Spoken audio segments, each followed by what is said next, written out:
तो उन्होंने कहा मेरा तो व्यक्तिगत लक्ष्य ये है कि मैं मोक्ष प्राप्ति करूं, लेकिन भारत देश के लिए मेरी भावना है, मेरी अपेक्षा है कि भारत में राम राज्य आ जाए। ये जो राम राज्य की बात गांधी जी ने बार बार कही, इस पर बहुत कुछ उन्होंने लिखा, बोला, लेकिन जब जब गांधी जी के सामने ये प्रश्न आया कि आपकी जो कल्पना है राम राज्य की वो क्या है, तो गांधी जी ने बहुत सहजता से उत्तर दिया कि जो भगवान श्री राम ने कहा वही। अब भगवान श्री राम ने राम राज्य के बारे में, अपने राज्य के बारे में कहाँ कुछ कहा, इस दृष्टि से बहुत दिन में खोजता रहा और बहुत सारे राम कथा के जो विद्वान लोग हैं, मर्मज्ञ हैं, उनसे मिलता रहा कि भगवान श्री राम ने राम राज्य के बारे में क्या कहा है। ज्यादातर जगह मुझे निराशा हाथ लगी। जितने भी राम कथा के वाचक हैं, जिनके पास में ये प्रश्न लेके गया कि भगवान श्री राम ने राम राज्य के बारे में क्या कहा, अपने राज्य के बारे में क्या कहा, राम राज्य होता कैसा है, उसकी सेना कैसी होती है, उसकी अर्थव्यवस्था कैसी होती है, उसके नियम कायदे कानून कैसे होते हैं, आखिर वो राज्य है तो उसकी राजनीति क्या है, उसकी सीमाएं कैसी हैं, ऐसे ऐसे प्रश्नों को लेकर जब जब मैं साधु संतों से, रामकथा मर्मज्ञों से मिलता रहा तो निराशा ही हाथ लगी, क्योंकि बहुत कोई उचित और स्पष्ट उत्तर उनके यहां से नहीं मिला। फिर कई जगह मुझे ये सुनने को मिला कि ये रामकथा तो अपनी भावना की चीज है, हम इसको कहते हैं, गाते हैं, हमें अच्छा लगता है, लेकिन इसमें से देश की किसी समस्या का समाधान निकलता है या भारत की सभी समस्याओं का समाधान निकलता है, ऐसा महात्मा गांधी मानते थे। उस दृष्टि से विचार किसी ने किया नहीं। फिर मैंने सोचा कि गांधी जी को फिर से पढ़ा जाए कि उन्होंने राम राज्य के बारे में कहीं तो कोई इशारा किया होगा। फिर पढ़ा, बार बार पढ़ा, तो अंत में उनका एक छोटा सा संकेत मिला कि राम की जो कथा है उसी कथा में ये सब है, दिख जाएगा, मिल जाएगा। राम कथा को मैंने फिर पढ़ना शुरू किया। सबसे पहली राम कथा मैंने पढ़ी तो श्री रामचरितमानस, और वो पढ़ने के पीछे दो बड़े आधार थे। उसका सबसे बड़ा आधार ये था कि मेरी जो माँ है वो हर दिन श्री रामचरितमानस के सुंदरकांड का पाठ करती है, हर दिन। ये उनका दैनिक कर्म है, और जब तक वो सुंदरकांड का पाठ नहीं करती हैं तब तक वो ना खाना बनाती हैं, ना किसी को खिलाती हैं, ना खाने देती। तो कानों में उनके शब्द गूंजते रहे। बचपन से मैं वो सुंदरकांड पढ़ता रहा माँ के माध्यम से। कभी कभी उन्होंने मुझे पढ़ने के लिए भी बिठाया। हमारे घर में एक पुरानी परंपरा सी है, बहुत साल से चल रही है, कि साल में एक बार श्री रामचरितमानस का पाठ होता है। 24 घंटे का जो अखंड पाठ होता है, उसमें भी मैं बहुत दिन शामिल रहा। बहुत दिन श्री रामचरितमानस का पाठ करने के बाद सोचा कुछ और भी पढ़ा जाए, तो श्री वाल्मीकि रामायण पढ़ी। उन्होंने भगवान श्री राम की कथा को जिस तरीके से कहा है या लिखा है, वो गोस्वामी तुलसीदास जी की तुलना में बहुत अलग है, भिन्न है। श्री गोस्वामी तुलसीदास जी के भगवान राम है और वो आराध्य है। आराध्य के बारे में कोई लिखेगा तो एक दृष्टि से लिखेगा, लेकिन गोस्वामी तुलसीदास जी की तुलना में वाल्मीकि जी के लिए राम आराध्य नहीं है। वाल्मीकि जी एक तटस्थ कवि की तरह से वो सारा वर्णन कर रहे हैं कि श्री राम जी के यहाँ ऐसा ऐसा हुआ, उनकी कहानी में ऐसा ऐसा हुआ।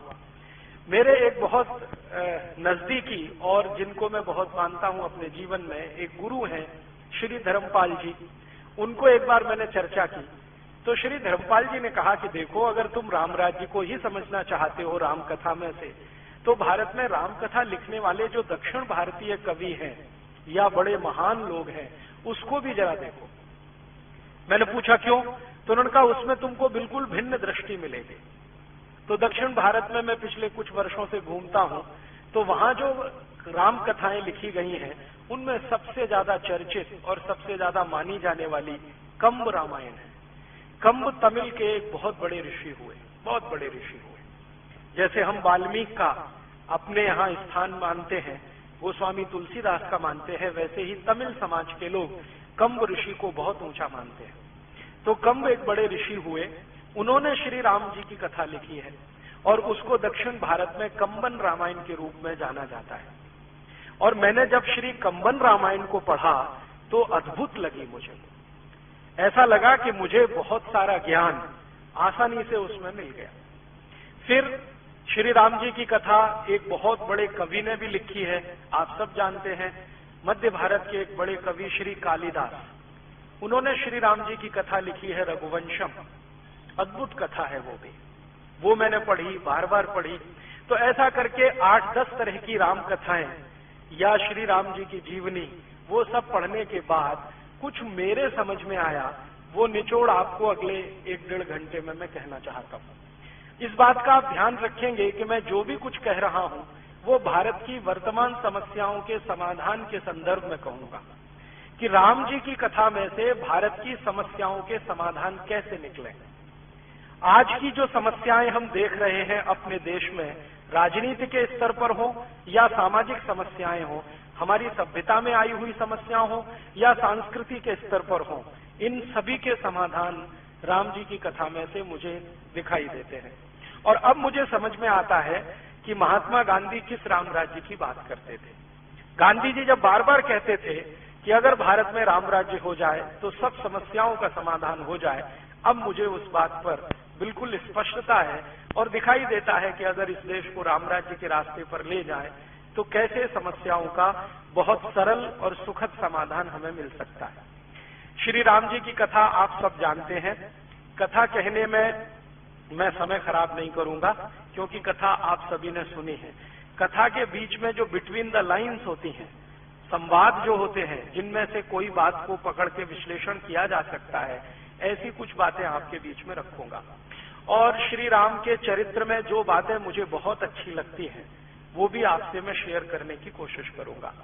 मैंने अपने सुविधा की दृष्टि से श्री राम जी की कथा को 2 हिस्सों में बांटा है, या श्री राम के जीवन को 2 हिस्सों में बांटा है। एक हिस्सा है उनके जीवन का पूर्वार्ध और दूसरा हिस्सा है उनके जीवन का उत्तरार्ध। पूर्वार्ध का जो हिस्सा है वो उनके जन्म लेने से और उनके वन गमन के 1 दिन पहले तक का है। जब उनका जन्म होता है और वो अपने पिता के घर आते हैं अपनी माता कौशल्या की कोख से पैदा होकर, तो उस दिन से लेकर और वन गमन के लिए प्रस्थान करें, वो जीवन का उनका पूर्वार्ध। ये मैंने किया है, किसी दूसरे का नहीं है, सुविधा की दृष्टि से, समझने की दृष्टि से। तो उनके जीवन का एक तो है पूर्वार्ध और दूसरा है उत्तरार्ध। उत्तरार्ध वो कि जब वो अयोध्या की सीमा को छोड़कर वन में चले जाते हैं 14 वर्ष के लिए, वो उनके जीवन का उत्तरार्ध है। इन्हीं 2 हिस्सों में मैंने बांटा है। और जब वो वापस लौटते हैं अयोध्या, रावण पर विजय प्राप्त करके श्रीलंका का राज्य विभीषण को सौंपकर, तो वो भी हिस्सा मैं उनके उत्तरार्ध में ही मानता हूं। पूर्वार्ध का जो हिस्सा है श्री राम का, उसमें बचपन का जो है वो तो जैसे सभी राजाओं के बेटे बेटियों का है वैसा ही है। वो अपने पिता के बहुत लाडले हैं, उनके पिता उन पर बहुत ज्यादा स्नेह रखते हैं, माँ भी उनको बहुत ज्यादा स्नेह करती है। और श्री राम जी के बारे में माना जाता है और कहा भी जाता है, वो खुद अपने मुंह से कहते हैं कि उनके ऊपर श्रीमती कौशल्या का स्नेह तो है ही, केकई का विशेष स्नेह है, सुमित्रा का भी है, लेकिन केकई का विशेष स्नेह है। और राम जी इसको बार बार स्वीकार करते हैं। वो मानते हैं कि माता की कोई कृपा मेरे ऊपर हुई है, जो मुझे 14 वर्ष का वनवास मिला है, जो मेरे जीवन में मैं चाहता हूं वैसा करने का रास्ता खोल रहा है। तो केकई का विशेष स्नेह है। वो बड़े होते हैं और जैसे ही उनकी उम्र 14 वर्ष के आसपास आती है तो वो राजकाज के काम में रुचि लेना प्रारंभ करते हैं। तो उनके पिता श्री दशरथ ने उनको एक जिम्मेदारी सौंपी है, जिसको कई वर्ष तक वो निभा रहे हैं, बहुत ईमानदारी से और निष्ठा से। जिम्मेदारी क्या है? श्री दशरथ उनको कहते हैं कि तुम्हें ब्रह्म मुहूर्त में उठना है और प्रजा के बीच में जाके घूमना है, प्रजा के मन के सुख दुख तुम्हें पता करने हैं और ये आकर मुझे बताने हैं या मंत्रिमंडल के सामने रखने हैं। तो भगवान श्री राम या राजकुमार श्री राम बिना किसी वो तकलीफ के, बिना किसी दुख को महसूस किए हुए या बिना किसी रुकावट के हर दिन नियमित रूप से ब्रह्म मुहूर्त में उठते हैं, दैनिक कर्म से निवृत्त होते हैं और प्रजा के बीच में घूमते हैं, प्रजा से हालचाल पूछते हैं, लोगों से बात करते हैं, आप क्या महसूस करते हैं, राज्य कैसा चल रहा है, नीतियां कैसी हैं, राजा के बारे में, राजा के राज्य के अधिकारियों के बारे में नियमित रूप से वो फीडबैक लेते हैं, जानकारी लेते हैं। लौट कर आकर दरबार में अपने पिता श्री दशरथ को बताते हैं कि देखो इस प्रश्न पर प्रजा ऐसा सोचती है, उस प्रश्न पर ऐसे सोचती है। और दशरथ श्री राम की दी गई सूचनाओं के अनुसार बहुत सारे फैसले करते हैं।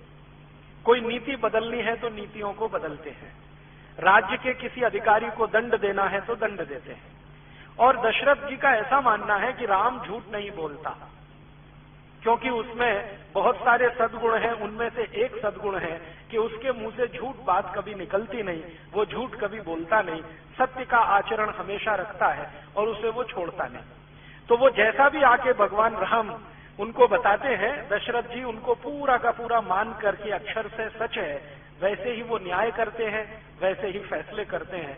तो उनका राज्य बहुत अच्छे से चल रहा है, प्रजा में काफी सुख है, दुख नहीं है, तकलीफें नहीं है। तो श्री राम जी के 14 वर्ष के आसपास की उम्र का समय इस कार्य में बीत रहा है। माने दशरथ जी के मन में ये अपेक्षा हो रही है कि एक दिन आकर ये अच्छे से गद्दी संभालेगा और ये अच्छा राजा सिद्ध होगा। और राम जी भी अपना कर्तव्य मानकर उसको नियमित रूप से कर रहे हैं। जब जब उनके सामने ऐसा कोई मौका आता है कि जाओ अपने ननिहाल चले जाओ या अपने किसी रिश्तेदार के घर चले जाओ, तो वो किसी न किसी कारण से अपने को रोकते हैं और वो बार बार कहते हैं कि मैं ननिहाल गया तो ये बड़ा काम रुक जाएगा, इसलिए ननिहाल जाना हर बार वो टालते हैं। जबकि उनके जो भाई हैं भरत, उनको जब मौका मिले ननिहाल जाने का वो सहर्ष तैयार रहते हैं और उनकी मां भी उनको बहुत प्रेरित करती है कि तुम ज्यादा समय वहीं रहो तो अच्छा है। तो ऐसा कुछ अंतर सा दिखाई देता है। बाद में उनके इसी उम्र के आसपास के समय में उस राज्य के एक बड़े गुरु विश्वामित्र जी आके श्री राम को उनके पिता से मांग लेते हैं और वो कहते हैं कि देखो मैं वन में यज्ञ करना चाहता हूं और यज्ञ करने के लिए रास्ते में बहुत सारी रुकावटें हैं। उन रुकावटों में सबसे बड़ी रुकावट है राक्षस हैं, वो यज्ञ संपन्न नहीं होने देते, किसी न किसी बहाने कोई न कोई विघ्न डालते रहते हैं। मैं शस्त्र नहीं उठाने की कसम खा चुका हूं, वरना मैं स्वयं इन राक्षसों का संहार करने में समर्थ हूं। तो मुझे आप अपना बेटा दीजिए जो इन राक्षसों का संहार करे और मेरा यज्ञ निर्विघ्न संपन्न करे। बाद में विश्वामित्र जी दशरथ के दरबार में आकर पूरी कहानी सुनाते हैं कि इन राक्षसों ने कैसा उत्पीड़न कर रखा है, कैसा अत्याचार मचा रखा है, कैसे ये सब चीजों को तहस नहस करने में लगे हुए हैं, आदि आदि। आप जानते हैं कि राजा दशरथ के जो गुरु हैं वो वशिष्ठ हैं, लेकिन विश्वामित्र भी उनसे कुछ नीचे नहीं है। वशिष्ठ की राज दरबार में बहुत इज्जत है, सम्मान है, लेकिन विश्वामित्र का समाज में बहुत सम्मान है। उस समय का जो समाज है, उस समाज में विश्वामित्र की ऊंचाई बहुत है और राज्य के अंदर वशिष्ठ की ऊंचाई है। तो जब विश्वामित्र आते हैं और राम जी को मांगते हैं तो दशरथ कहते हैं कि ठीक है, मैं वशिष्ठ से बात करूंगा और मेरे गुरु अगर कहते हैं तो जरूर शहर जाने की अनुमति है। तो वशिष्ठ से दशरथ जी का संवाद होता है। उस संवाद में श्री राम जी भी पहुंच जाते हैं। हालांकि उनको उनके पिता ने अनुमति नहीं दी है कि तुम इसमें शामिल हो, लेकिन वो कहते हैं कि मेरे बारे में फैसला हो रहा है, इसलिए मेरा रहना आवश्यक है। तो वशिष्ठ जी कुछ ऐसे इशारे में संकेत करते हैं कि राम का वहां जाना ठीक नहीं है, उसकी जरूरत भी नहीं है। हम चाहें तो विश्वामित्र के साथ अपनी सेना को भेज देते हैं, ये सेना जाएगी, राक्षसों का संहार करके वापस आ जाएगी, इसमें कोई तकलीफ नहीं है। तो राम पूछ रहे हैं आप ऐसा क्यों सोचते हैं? तो वशिष्ठ कहते हैं कि देखो तुम्हारे पिताजी वृद्ध हो चुके हैं, इनको अभी वानप्रस्थी होना है, राजकाज से मुक्त होना है, अब तुम्हें इस राज्य को संभालना है, तुम्हें ये पद मिलना है, इस पर बैठकर इसकी गरिमा है, इसकी इज्जत है, प्रतिष्ठा है, वो बढ़ानी है, इसलिए हम तुमको वन नहीं भेज सकते। पता नहीं वहां कितना समय लगे, 2 वर्ष लग जाए, 5 वर्ष लग जाए, हो सकता है ज्यादा समय लग जाए, क्योंकि ये राक्षसों का साम्राज्य, खासकर जो मायावी राक्षस हैं उनका साम्राज्य बहुत फैल गया है। अयोध्या की सीमा को छोड़कर जितनी सीमाएं वर्णन की गई हैं वो सब राक्षसों के कब्जे में है। तो श्री राम कहते हैं कि मुझे जीवन में एक ही तो मौका मिल रहा है अपने को साबित करने का, और आप वो भी मुझसे छीन लेना चाहते हैं। और वो कहते हैं कि मुझे तो लगता है कि विश्वामित्र मेरे बड़े हितैषी हैं आपकी तुलना में। तो वशिष्ठ उनसे पूछ रहे हैं कि तुमको ऐसा क्यों लगता है?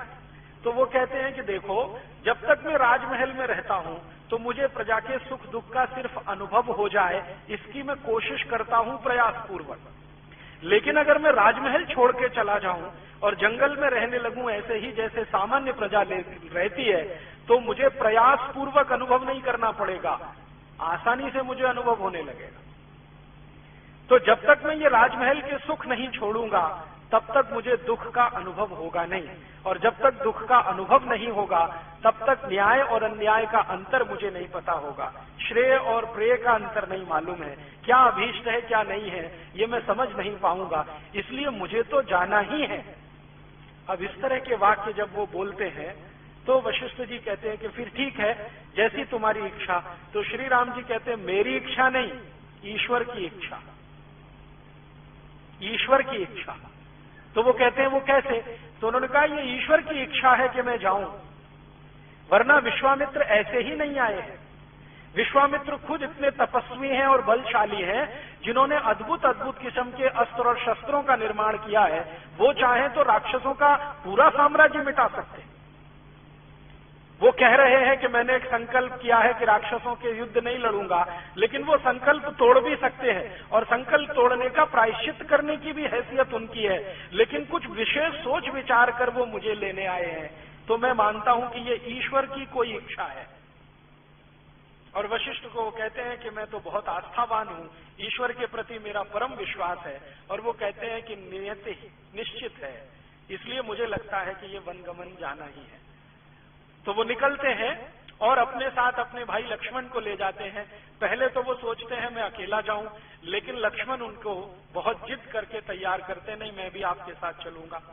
लक्ष्मण की जो मां है सुमित्रा, वो उनको बार बार ये सिखा रही है कि तुम्हें राम की छाया बन के रहना है, जीवन के किसी भी मोड़ पर उन्हें छोड़ना नहीं है, तुमको उनसे सीखना है, अपना इष्ट उनको बनाना है। तो सुमित्रा की शिक्षा, बाद में दशरथ का आशीर्वाद, दोनों मिलकर विश्वामित्र के साथ जाते हैं।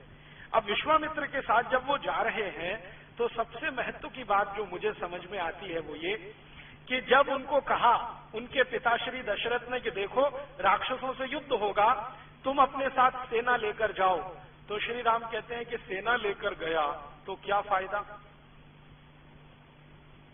तो कहते हैं अच्छा ठीक है, सेना लेके नहीं जा रहे हो तो अस्त्र शस्त्र लेकर जाओ। तो उन्होंने कहा अयोध्या के अस्त्र शस्त्रों से लड़ा तो क्या फायदा। फिर वो कह रहे हैं कि अच्छा ठीक है, ना तुम सेना ले जाना चाहते हो ना अस्त्र शस्त्र ले जाना चाहते हो, इस राज्य के कुछ बहादुर सैनिक हैं उनको अपने साथ ले जाओ। उन्होंने कहा नहीं, ये तो मैं धर्म युद्ध के लिए जा रहा हूं, न्याय युद्ध के लिए जा रहा हूं, इसलिए जहां जाऊंगा वहीं सेना बनाऊंगा, जहां जाऊंगा वहीं अस्त्र शस्त्रों का निर्माण करूंगा, जहां जाऊंगा वहीं संसाधन जुटाऊंगा। अब ये जो बात है श्री राम जी की, ये आज की बहुत सारी समस्याओं की तरफ इशारा करती है। श्री राम में लीडरशिप है, नेतृत्व करने की क्षमता है। लीडर वो होता है जो जहां जाए वहीं व्यवस्था बना ले। और आज के भारत की राजनीति में लीडर पैदा होना बंद हो गए हैं, अब मैनेजर पैदा हो गए। मैनेजर माने वो जिसको सब कुछ दिया जाए तब कुछ करे। हमारे आज के नेता पता है क्या कहते हैं? टीए चाहिए, डीए चाहिए, एचआरए चाहिए, बेसिक सैलरी में इतने सारे इमोल्यूमेंट चाहिए, इतने करोड़ रुपए का खर्चा चाहिए, ऐसी गाड़ियां चाहिए, एसी फर्स्ट क्लास का पास चाहिए, हवाई जहाज की नियमित यात्राएं चाहिए, तब जाकर हम कुछ करेंगे। तो ये लीडर नहीं है, ये तो मैनेजर है। क्योंकि किसी कंपनी में हम मैनेजर को नियुक्त करते हैं तो उसके लिए सब सुविधाएं जुटा कर देते हैं। एक एसी चैम्बर होता है, गाड़ी होती है, टेलीफोन होता है, मोबाइल फोन होता है, सब कुछ होता है। सुविधाएं जुटाकर हम देते हैं, तब जो काम करता है वो मैनेजर होता है। और बिना सुविधाओं के काम करके जो बना लेता है वो लीडर होता है। तो श्री राम में लीडरशिप है और उनको अपनी लीडरशिप पर इतना भरोसा है कि वो कह रहे हैं कि मैं वन में चला गया, आप परेशान मत हो, जो वन में रहने वाले लोग हैं उन्हीं के बीच से सेना खड़ी करूंगा। उनके पास जो संसाधन है उन्हीं संसाधनों से अपने काम चलाऊंगा। कभी मैं अयोध्या राज की सेना मांगने के लिए नहीं आऊंगा। हां, जरूरत पड़ेगी तो गुरु विश्वामित्र का निर्देश लेता रहूंगा और युद्ध नीति में उनसे कुछ सीखता रहूंगा, लेकिन मांगने तो नहीं आऊंगा। उनका अपना आत्मविश्वास इतने गजब का है। और वो लक्ष्मण को पूछते हैं, तुम्हें मंजूर है?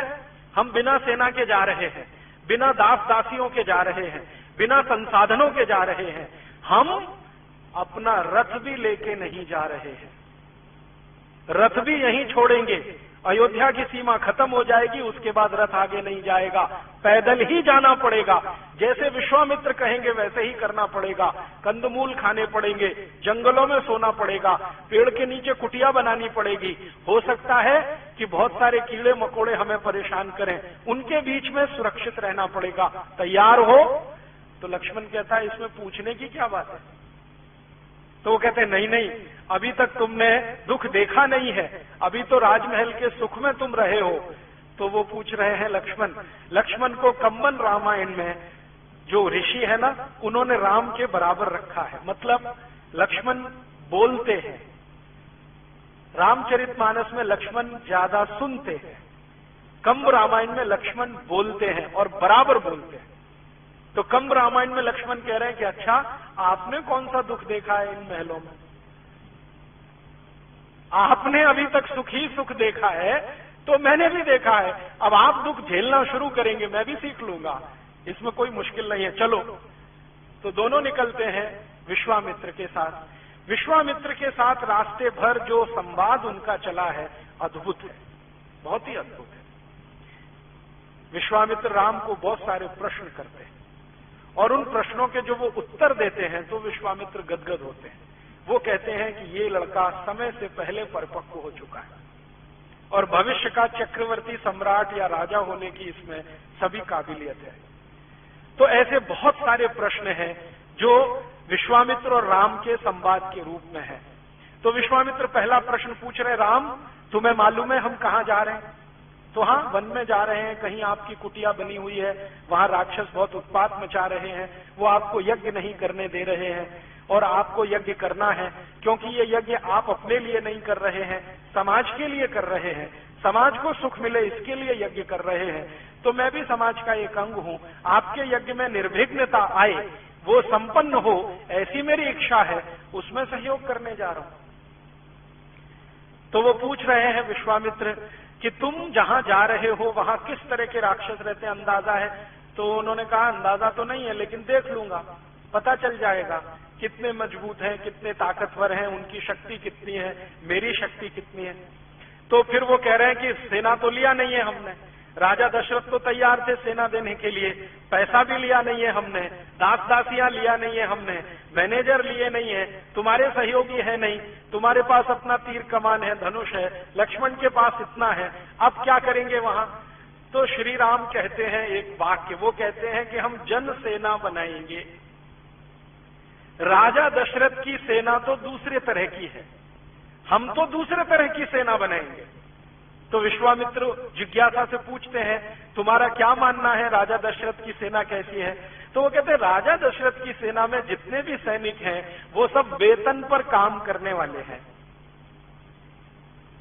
तो इनकी जो देशभक्ति है या स्वामी भक्ति है वो वेतन से जुड़ी हुई है। जब तक इनको समय से वेतन मिलता रहता है, इनके मन में देशभक्ति प्रज्वलित रहती है। जो एक महीने भी इनका वेतन ना मिले तो ये सब बिखर जाते हैं, इनमें दम नहीं है। इनकी ताकत से राक्षस राज्य का सफाया नहीं होता। तो फिर विश्वामित्र पूछ रहे हैं, तुम्हें शक है कोई? हाँ, राम कह रहे हैं, बहुत बड़ा शक है। अगर राक्षसों का कोई राजा इनके पास आए और हमसे ज्यादा सैलरी और पगार ऑफर कर दे तो ये तो सब चले जाएंगे उनके पास। इन पे भरोसा नहीं है मुझे। तो उन्होंने कहा, तुम ऐसा किस आधार पर कहते हो? तो उन्होंने कहा, मैं रोज यही देखता हूं अपने राज्य माने अयोध्या में, मैं रोज सुबह ब्रह्म मुहूर्त में निकलता हूं, सैनिकों के घर में भी जाता हूं, सेना प्रमुख के यहां भी जाके बैठता हूं, उनसे जो संवाद होते हैं उससे मेरे समझ में आता है कि ये पैसे के लिए लड़ने वाले हैं, इनकी ताकत नहीं है। इसलिए मैं तो ऐसे सैनिक तैयार करूंगा जो अपने सम्मान और इज्जत के लिए लड़ेंगे, अपने अस्तित्व के लिए लड़ेंगे, उनकी ताकत इनसे कई गुनी ज्यादा होगी। तो विश्वामित्र पूछ रहे हैं कि जरा और स्पष्ट करो। तो वो कह रहे हैं कि देखो, जंगलों में कोई लोग तो रहते हैं। तो विश्वामित्र से पूछ रहे हैं, बताओ कौन तरह के लोग रहते हैं। तो विश्वामित्र भारत के उन जनजातियों के नाम गिना रहे हैं उनको जो जंगलों में निवास करती है। जैसे गोंड जनजाति है, भील जनजाति है, कोल जनजाति है। ऐसी 4556 जनजातियां हैं जो शहरों में नहीं रहती, नगरों में नहीं रहती। आज दुर्भाग्य से हम उन सबको आदिवासी कहते हैं, राम उनको जनजाति के रूप में संबोधित करते हैं। तो राम कह रहे हैं कि ये जो 4556 किस्म की जनजातियां हैं, इनका राक्षसों से क्या लेना देना है। तो विश्वामित्र समझाते हैं कि राक्षस इन्हीं को परेशान करते हैं, इनके घर लूट लेते हैं, इनकी संपत्ति लूट लेते हैं, इनके घर की बेटियों को ले जाते हैं, इनकी पत्नियों का शील हरण कर देते हैं, उनकी बेइज्जती करते हैं, उनका सम्मान खत्म कर देते हैं और घरों में आग लगा देते हैं। इनके घरों से पकड़े हुए लोगों को दास बनाकर कहीं बेच देते हैं। राक्षस इस किस्म के लोग हैं। तो राम कहते हैं कि बस मेरा समाधान हो गया। विश्वामित्र पूछते हैं क्या? तो कहते हैं मैं इन्हीं के बीच में जाऊंगा, क्योंकि राक्षस इनको परेशान कर रहे हैं, क्योंकि ये राक्षसों से पीड़ित हैं, क्योंकि उनसे बहुत साल से शोषित हैं, क्योंकि इनके सम्मान को राक्षसों ने बार बार तोड़ा है, इसलिए इनके मन में चिंगारी थोड़ी सी सुलगाऊंगा, ये बहुत बड़े सैनिक बन जाएंगे। तो विश्वामित्र कहते हैं कि राम, ये तो सब साधारण लोग हैं। कैसे लोग हैं? राम पूछ रहे हैं, मैंने तो देखा नहीं है। तो राम जी को समझा रहे हैं विश्वामित्र के, देखो इन जनजातियों में कुछ जनजातियां ऐसी हैं जो लोहे के औजार बनाती हैं, माने लोहारी का काम करती है। तो राम ने कहा तब तो बहुत अच्छा है, जो लोहारी जानते हैं वो अस्त्र शस्त्र भी बना सकते हैं। जिनको रॉ मटेरियल पीटना आता है, कच्चे लोहे को पीटना आता है, वो शस्त्रों का निर्माण भी कर लेंगे, अस्त्रों का भी निर्माण कर लेंगे। अब बताओ दूसरे कौन है? तो उन्होंने कहा दूसरी वो जनजातियां हैं जो कुम्हारी का काम करती हैं। तो उनका फिर तो और काम बन गया मेरा। तीसरी जनजातियां बैलगाड़ी बनाने का काम करती हैं। चौथी जनजातियां बांस का काम करती हैं। तो श्री राम जी कहते हैं कि ये जितने तरह की जनजातियां हैं, चूंकि सब कुछ न कुछ काम करते हैं, इसलिए मेरी सेना इन्हीं से बनेगी। अब ये सेना युद्ध कैसे करेगी? तो श्री राम जी कहते हैं कि ये हर समय युद्ध नहीं करेगी।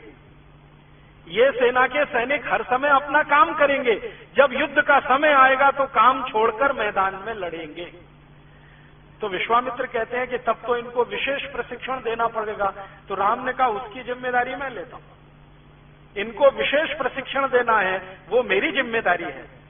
तो इस तरह का संवाद करते करते सीमा खत्म होती है और विश्वामित्र के वन का जो स्थान है वहां आके वो टिकते हैं। आते ही मुठभेड़ हो जाती है और वो वध करना शुरू करते हैं। आप जानते हैं कि जो सबसे बड़ी राक्षसनी का वध किया है वो ताड़का है, और उस ताड़का का वध करने में उनको सब समझ में आ जाता है कि ये राक्षसों की राज्य व्यवस्था कैसी है, इनकी नीतियां कैसी हैं, न्याय कैसे हैं, कानून कैसे हैं, आदि आदि।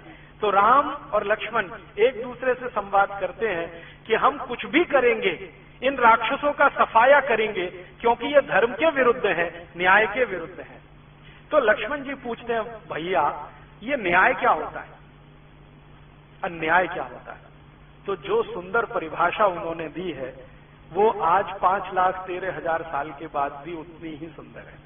राम जी कह रहे हैं कि देखो, जब कोई अपने स्वार्थ को छोड़कर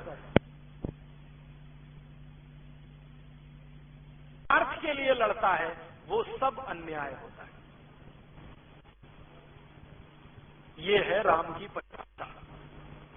जो व्यक्ति स्वार्थ को छोड़कर परमार्थ के लिए लड़ता है, दूसरों की इज्जत बढ़ाने के लिए लड़ता है, दूसरों का सम्मान बढ़ाने के लिए लड़ता है, दूसरों की रोजी रोटी बचाने के लिए लड़ता है, वो सबसे बड़ा न्यायी है। और जो दूसरों की परवाह ही नहीं करता, सिर्फ अपने ही स्वार्थ में डूबा रहता है, राम कहते हैं उससे ज्यादा अन्यायी दूसरा कोई नहीं है। आज की समय में देख लें, ये परिभाषा बिल्कुल सटीक बैठती है। आज कलयुग आ गया है, राम जी का युग तो चला गया है। 5,13,000 साल से कुछ ज्यादा समय बीत गया है। आज भी यही दिखाई दे रहा है इस समाज में कि जो अपना स्वार्थ छोड़कर समाज के लिए, सामाजिक लोगों के लिए काम करे, वही महात्मा गांधी होता है, वही लोकमान्य तिलक होता है, वही भगत सिंह, उधम सिंह होता है, और उन्हीं के सामने हम अपना सिर झुकाते हैं।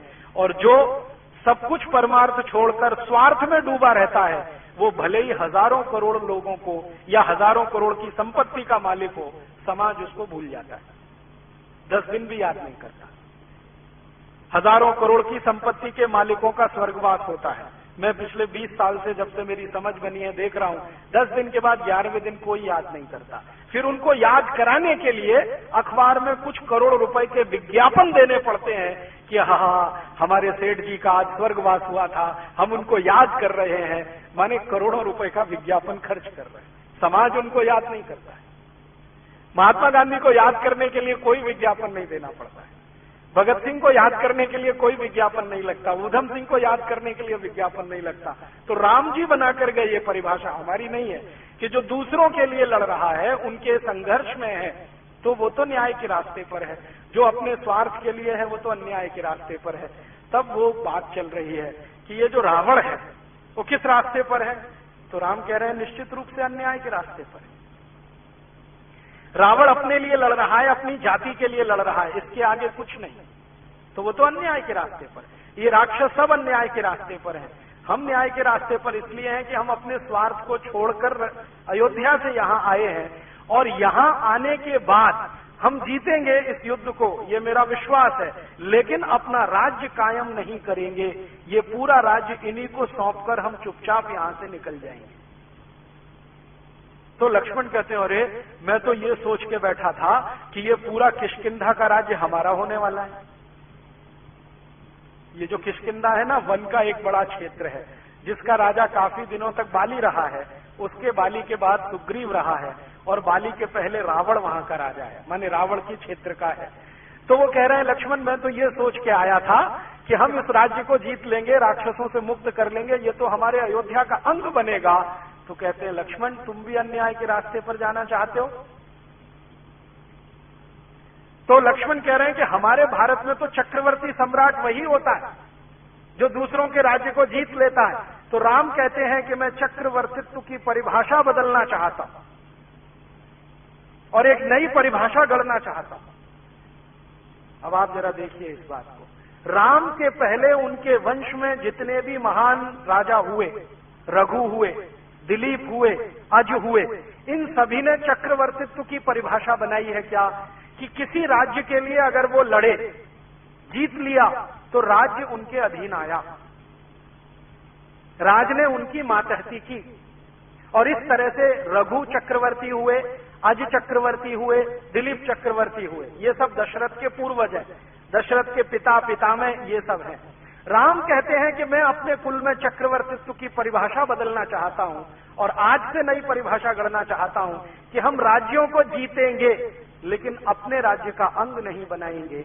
इसी राज्य में से किसी को निकालकर उसको राजा बनाकर हम वापस अपने घर चले जाएंगे। तो लक्ष्मण कह रहे हैं कि भैया इनमें तो हैसियत नहीं है राजा होने की। तो कह रहे हैं कि हम हैसियत पैदा करेंगे। ये तो ठीक है कि इनमें हैसियत नहीं है, लेकिन हम हैसियत पैदा करेंगे, इनको ट्रेनिंग देंगे, विचार की ट्रेनिंग, विचार का प्रशिक्षण, अस्त्र शस्त्र का प्रशिक्षण, राजनीति का प्रशिक्षण, ये सब हम देंगे तो ये राज्य भी चलाने के काबिल हो जाएंगे। तो लक्ष्मण पूछ रहे हैं कि फिर ये कौन सा तंत्र बनेगा?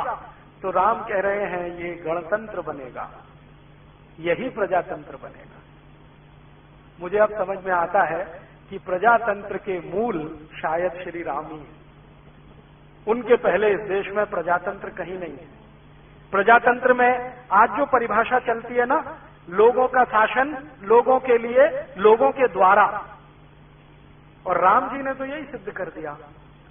वन में गए हैं और छोटे छोटे राज्य जो राक्षसों के कब्जे में हैं उनको मुक्त कराया है, संहार किया है रावण के सहयोगी राक्षसों का, और अच्छे तरीके से किया है, जड़मूल से खत्म कर दिया है, लेकिन किसी भी राज्य को अयोध्या में नहीं मिलाया है। हर स्थानीय गोंड जाति के किसी एक स्थानीय व्यक्ति को राजा बना दिया, भील जाति के किसी स्थानीय व्यक्ति को राजा बना दिया, कोल जाति के किसी स्थानीय व्यक्ति को राजा बना दिया, तो गोंडों का राज्य स्थापित करा दिया, भीलों का राज्य स्थापित करा दिया, कोलों का राज्य स्थापित करा दिया, और वो राज्य हजारों साल तक इस देश में चलता आया, हजारों साल।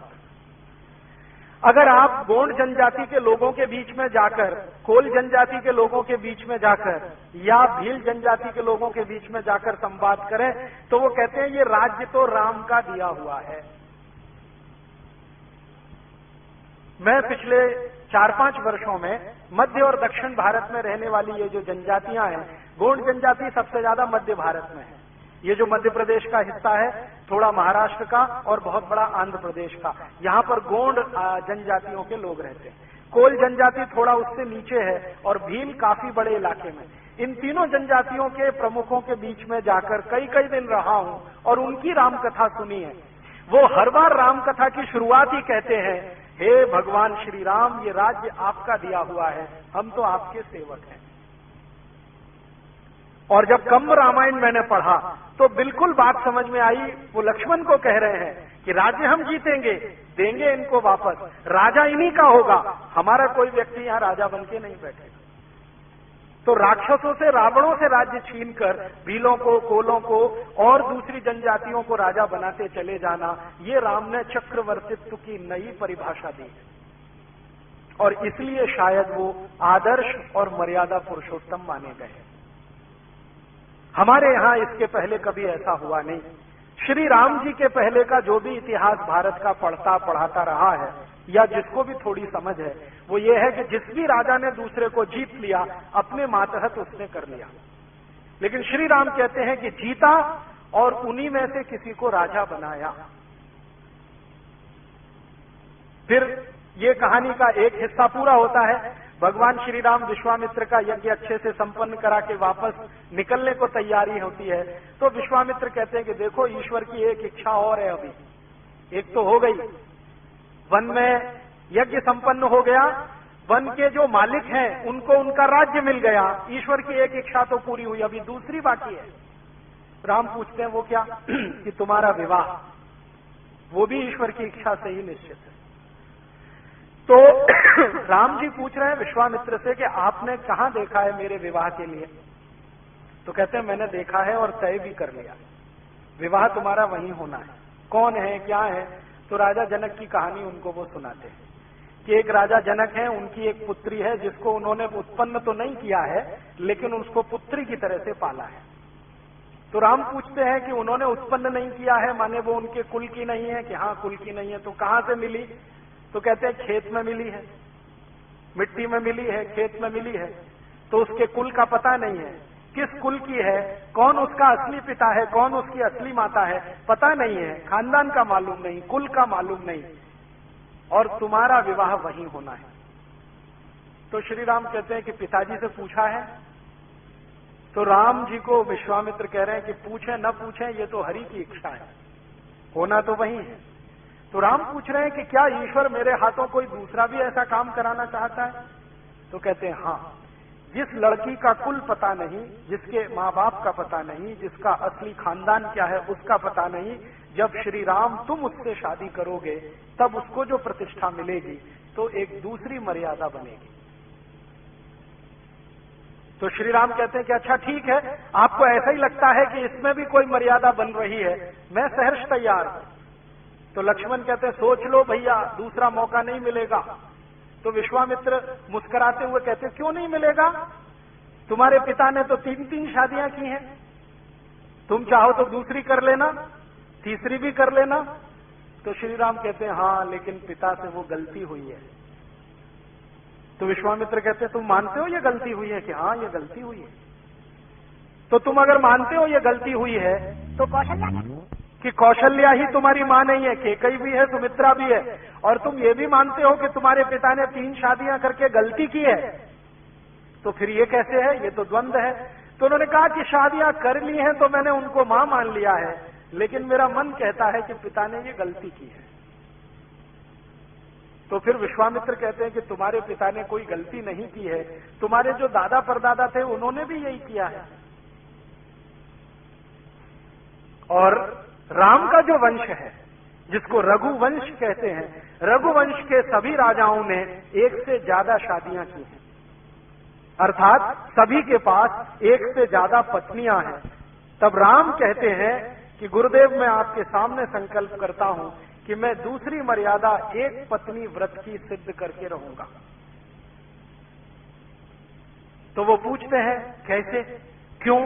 तो वो कहते हैं कि मैंने अपने महल में देखा है, कौशल्या दशरथ की पहली पत्नी है, जैसे ही दूसरी आई तो कौशल्या के प्रति दशरथ में उपेक्षा भाव आया, और तीसरी आई तो कौशल्या और सुमित्रा के प्रति उपेक्षा भाव आया, और केकई के प्रति समर्पण भाव आया, और उसी समर्पण भाव का परिणाम है कि हमारे महल में बहुत कुछ ऐसा हुआ जो होने लायक नहीं है। तो दशरथ कहते हैं, राम, तुम समय से पहले परिपक्व हो चुके हो। तो वो कहते हैं कि गुरुदेव, मैं परिपक्व हुआ हूं इतना मुझे नहीं मालूम, लेकिन ईश्वर मुझसे बहुत कुछ कहलवाता है, मुझे कई बार मालूम नहीं होता मैं क्या कह जाता हूं। तब श्री राम को लक्ष्मण जी कह रहे हैं कि अगर ये भगवान राम या श्री राम या मेरे भाई अगर एक पत्नी व्रत का संकल्प लेते हैं तो मैं आजीवन इनके चरणों की वंदना करूंगा, आजीवन इनके चरणों की वंदना करूंगा, और मैं ये कहूंगा जोर जोर कर कि मेरे भाई के चरण मेरे पिता के चरण से ज्यादा पवित्र है। और लक्ष्मण को कहते हैं राम डांटते हुए कि देख, दशरथ पिता है। तो लक्ष्मण उत्तर दे रहे हैं कि भले वो मेरे पिता हैं, लेकिन चरित्र में उतने ऊंचे नहीं हैं जितने आप हैं। और लक्ष्मण कह रहे हैं कि कोई कितना भी महान राजा हो, कोई कितना ही महान सेनापति हो, कोई कितना ही महान करोड़पति हो, कोई कितना ही महान विद्वान हो, अगर उसका चरित्र नहीं है तो वो कुछ भी नहीं है। तो राम को वो कह रहे हैं कि भारत की भारतीयता तो चरित्र पर जाती है, बाकी सब चीजें गौड़ हो जाती हैं। मैं देख रहा हूं कि अगर आप एक पत्नी व्रत का संकल्प ले रहे हैं तो आप चरित्र की किसी ऊंचाई की स्थापना करने जा रहे हैं, इसलिए आज से मैं आपके चरण की वंदना करने का संकल्प लेता हूं। तो विश्वामित्र को कहते हैं कि पिताजी के पास संदेश भेज दीजिए, आप जहां कहते हैं मैं विवाह करने को तैयार हूं। विश्वामित्र कहते हैं एक बार देख तो लो सीता को। तो राम कहते हैं देखना क्या है, तय हो गया है ना कि वो बिना किसी कुल की है, उसका कोई खानदान नहीं है, उसके पिता का पता नहीं, माता का पता नहीं, जनक ने उसको पाला है लेकिन उसके असली माँ बाप का पता नहीं है। मेरी धर्मपत्नी बनेगी, भार्या बनेगी तो सब कुछ उसका स्थिति स्पष्ट हो जाएगी। मैं मानता हूं कि समाज के लिए कोई आदर्श ही बनेगा। तो विश्वामित्र कहते हैं तुम्हारे पिता को अगर सूचना मिलेगी तो ये विवाह नहीं होने देंगे। क्यों? तो कहते हैं जनक से उनकी पुरानी दुश्मनी है, और आप जानते हैं दशरथ और जनक में दुश्मनी है, और एक दिन की नहीं है, कई पीढ़ियों की है। तो राम कहते तब तो और अच्छा है, ये दुश्मनी का अध्याय ही खत्म हो जाएगा, दोस्ती शुरू हो जाएगी। तो कह रहे हैं तुम्हें ऐसा क्यों लगता है दुश्मनी खत्म कर लेनी चाहिए? तो कहते हैं रावण का संहार करना है तो राजा जनक भी चाहिए, दशरथ भी चाहिए, और बाकी सब चाहिए। और रावण का अकेले का संहार नहीं करना है, उसकी प्रशासनिक व्यवस्था, उसकी राजनीति का संहार करना है, क्योंकि वो स्वार्थ आधारित है। हमें परमार्थ आधारित राजनीति की स्थापना करनी है। तो श्री विश्वामित्र कहते हैं चलो भाई, अब जैसी तुम्हारी इच्छा, तुम्हारे पिता को बिना बताए चलते हैं। अब पहुंच जाते हैं राजा जनक के दरबार में। राजा जनक ने कहा है कि भाई मेरी पुत्री का विवाह मैं तय नहीं करूंगा, मेरी पुत्री तय करेगी। और क्यों करेगी? क्योंकि वो स्वयं वरा है, अपने वर को स्वयं चुनेगी। क्यों चुनेगी? तो राजा जनक कहते हैं कि उसमें बहुत सारे सद्गुण हैं, और उन्हीं सद्गुणों के आधार पर मैं कहता हूं कि वो स्वयं वरा है, मैं तय नहीं करूंगा। तो ठीक है, राजा जनक को कहते हैं विश्वामित्र के आप तय कर लो, आपकी पुत्री को पूछ लो। तो वो जो धनुष की कहानी है वो सीता जी की कहानी है असल में, कंब रामायण में। सीता जी ने कहा है कि ठीक है, ये जो बड़ा धनुष रखा है जो तोड़ दे मैं तय कर लूंगी। तो बड़े बड़े राजा महाराजा आए हैं, कोई तोड़ पाया नहीं है, और राम जी ने जाके उसको तोड़ दिया है। तो सीता जी ने उनको अपना पति मान लिया है।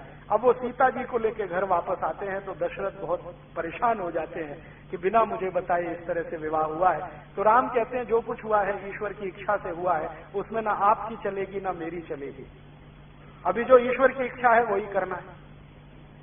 और फिर थोड़े दिन उनका समय बीतता है और उसके बाद अचानक से वो घटना घटित होती है कि कैकेयी दशरथ से कहती है कि अब मुझे वो वर मांगने का समय आया जो कभी आपने तय किया था, मेरा पुत्र गद्दी का अधिकारी बने, ये मेरी अभीष्ट इच्छा है। अब आप इसके लिए राम को वन भेजो और मेरे वो भरत को गद्दी दिलाओ। तो दशरथ तो परेशान होते हैं, लेकिन राम को जब पता चलता है तो सहर्ष स्वीकार करते हैं और वो फिर दशरथ से कहते हैं कि इसमें भी ईश्वर की कोई इच्छा है। माने हर बार राम जी ईश्वर के प्रति अपनी भक्ति ऐसे दिखाते हैं। आस्थावान व्यक्ति कैसा होता है, जो हर चीज में ईश्वर की इच्छा को देख लेता है। लक्ष्मण को बहुत गलत लगता है, लक्ष्मण विद्रोह करने के लिए तैयार है, अपने बाप के खिलाफ बगावत करने के लिए तैयार है। ऐसा कैसे हो सकता है?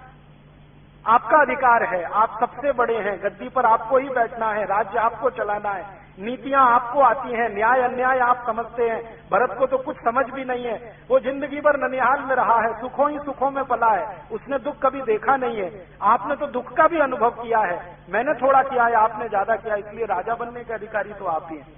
तो राम कहते हैं नहीं, अभी राजा बनकर अगर मैं यहां बैठ गया तो इससे भी बड़े कुछ काम होने वाले हैं, वो नहीं होने, इसलिए वन गमन तो जाना है।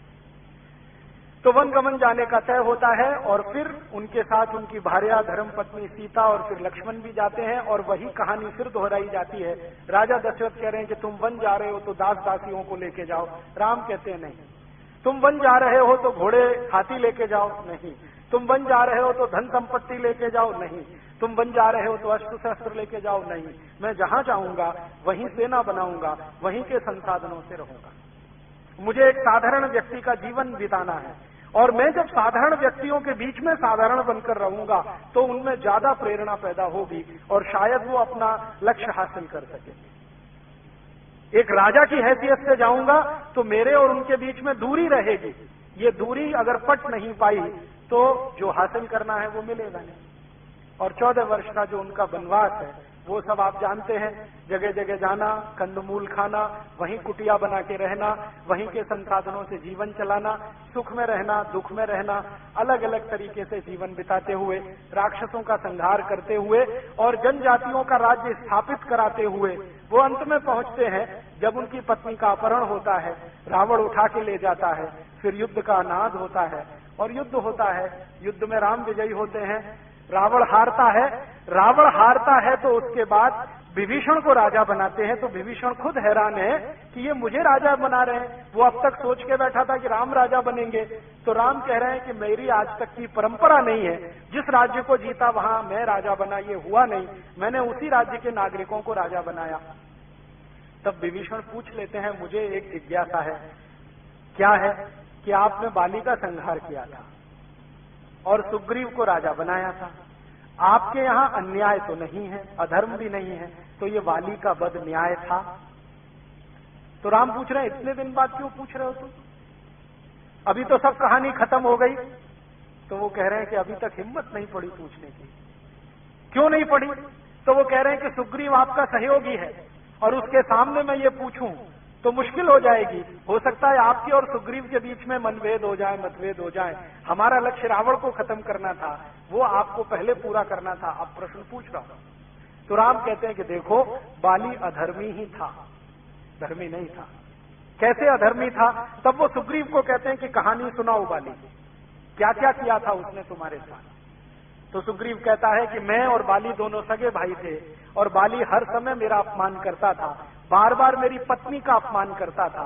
मेरा और मेरी पत्नी का अपमान करना इतना ही नहीं, राज्य के विद्वानों की पत्नियों का और पतियों का भी अपमान करता रहता था।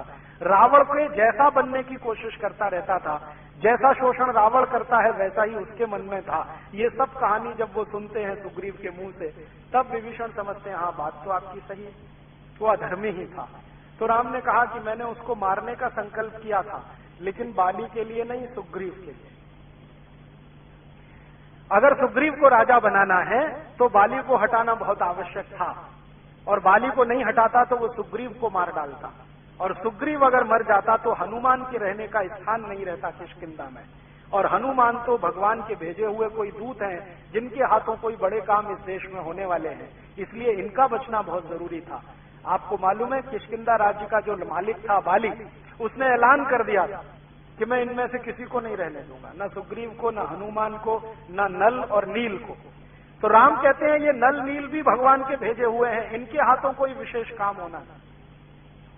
आप जानते हैं बाली के हाथों अगर ये मारे गए होते तो भारत में बहुत सारा इतिहास लिखने से भारत वंचित हो गया होता। हनुमान के बारे में अगर ये हम कभी कल्पना करें कि बाली ने उनको मरवा दिया होता, तो हनुमान का जो सबसे बड़ा हमारे देश के और लोगों के सामने चरित्र आता है वो ये कि वो भारत के नागरिकों को भारत की जड़ी बूटियों से परिचित कराने वाले आदि वैद्य, क्योंकि मालूम ही नहीं था भगवान श्री राम को कि लक्ष्मण को अचेत अवस्था आई है, मूर्छा हुई है, तो कौन सी जड़ी बूटी लगेगी। वैद्य सुषेण थे, उन्होंने हनुमान जी को समझाया कि वहां वहां जाओ, वहां से कुछ ले आओ। तो हनुमान जी ने कहा हो सकता है एक दो जड़ी बूटी से काम न चले तो पूरा पर्वत ही उठा के लाए, और उन जड़ी बूटियों का परिचय श्री राम को कराया, लक्ष्मण को कराया और पूरी सेना को कराया। तो राम कहते हैं कि ये काम वंचित हो जाता। नल नील का पूछा तो उन्होंने कहा ये नल नील तो अद्भुत हैं दोनों। क्या किया है नल नील ने? राम के साथ रह के नल नील ने सबसे बड़ा काम किया है कि राम की सेना को रावण के राज्य में पहुंचाने के लिए पुल बनाया है। अब तक तो हम सब ये मानते थे कि ये रामचंद्र जी की सेना जो रावण के राज्य में पहुंची उसके लिए कोई पुल बना तो बना होगा, हमारे दिमाग में नहीं बैठता था, कल्पना नहीं आती थी। लेकिन अब अमेरिका की सबसे बड़ी वैज्ञानिक संस्था नासा ने उस पुल के चित्र निकालकर जब सबको दिखाए और उसकी कार्बन डेटिंग हुई तो पता चला कि वो पुल 5,13,000 और कुछ 100 वर्ष पुराना है, और भगवान श्री राम का रावण से युद्ध भी उतना ही पुराना है। तो सिद्ध हो गया कि ये पुल उनके समय में बना है। और श्री राम विभीषण को कह रहे हैं कि देखो मुझे नहीं आता पुल कैसे बनाया जाता है, ये नल नील दोनों जानते हैं।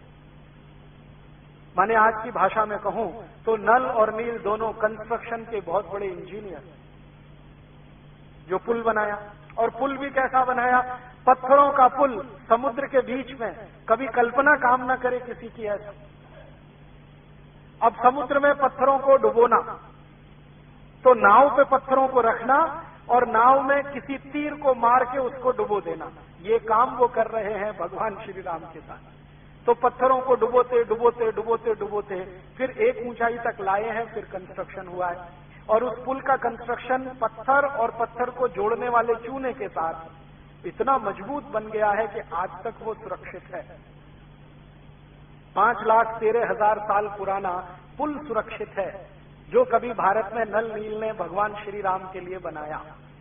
और अब अमेरिका के वैज्ञानिक मानते हैं कि हाँ, भारत का साइंस और टेक्नोलॉजी कोई बहुत ऊंची चीज रही होगी, नहीं तो कैसे संभव है।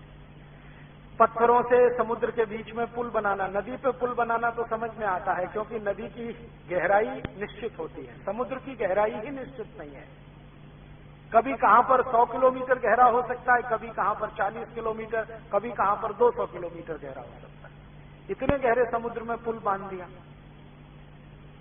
और वो पुल के फोटोग्राफ्स मैंने देखे, मेरे पास मेरे कंप्यूटर में वो पड़े हुए हैं, बहुत अच्छे से फीड किए हुए हैं। कभी मौका मिला तो एलसीडी प्रोजेक्टर की मदद से आपको दिखाऊंगा कि कैसे एक पत्थर को दूसरे से जोड़ा गया है। उसके अंदर के जो चित्र निकाले हैं ना पुल के, पत्थरों को एक दूसरे से जोड़ा है, बीच में चूना लगा के, लेकिन पत्थर खिसक ना जाए तो लोहे की कील लगी हुई है दोनों तरफ जोड़ने की। ये विज्ञान उस समय था हमारे देश में। और पुल को ऊपर से जब देखते हैं ना, सैटेलाइट से उसके सारे पिक्चर निकाले गए हैं, शायद दैनिक भास्कर अखबार में छप भी चुके हैं, कोई मुझे कल बता रहा था, मेरे पास तो उसके ओरिजिनल फोटोग्राफ्स हैं। तो वो फोटोग्राफ्स जब ऊपर से हम देखते हैं ना, तो पुल साफ दिखाई देता है कि वो ऐसे जेड शेप में बना हुआ है, स्ट्रेट लाइन नहीं है, एक रेखीय रेखा में पुल नहीं है, ऐसे है फिर ऐसे है फिर ऐसे है फिर ऐसे है फिर। बहुत दिन मैं सोचता रहा कि ऐसा पुल नल नील ने कैसे बनाया और क्यों बनाया, क्यों बनाया, जरूरत क्या थी। जैसे आजकल डैम बनाते हैं ना, डैम एक तरह का पुल ही होता है, तो सीधी लाइन में बना दिया। तो शायद भारत की तकनीकी नहीं है कि सीधी लाइन में पुल बनाया जाए, ये यूरोप की टेक्नोलॉजी है। कि वहां पुल बनाने का काम जो शुरू हुआ है यूरोप में 18वीं शताब्दी से, वो सीधी रेखा में है।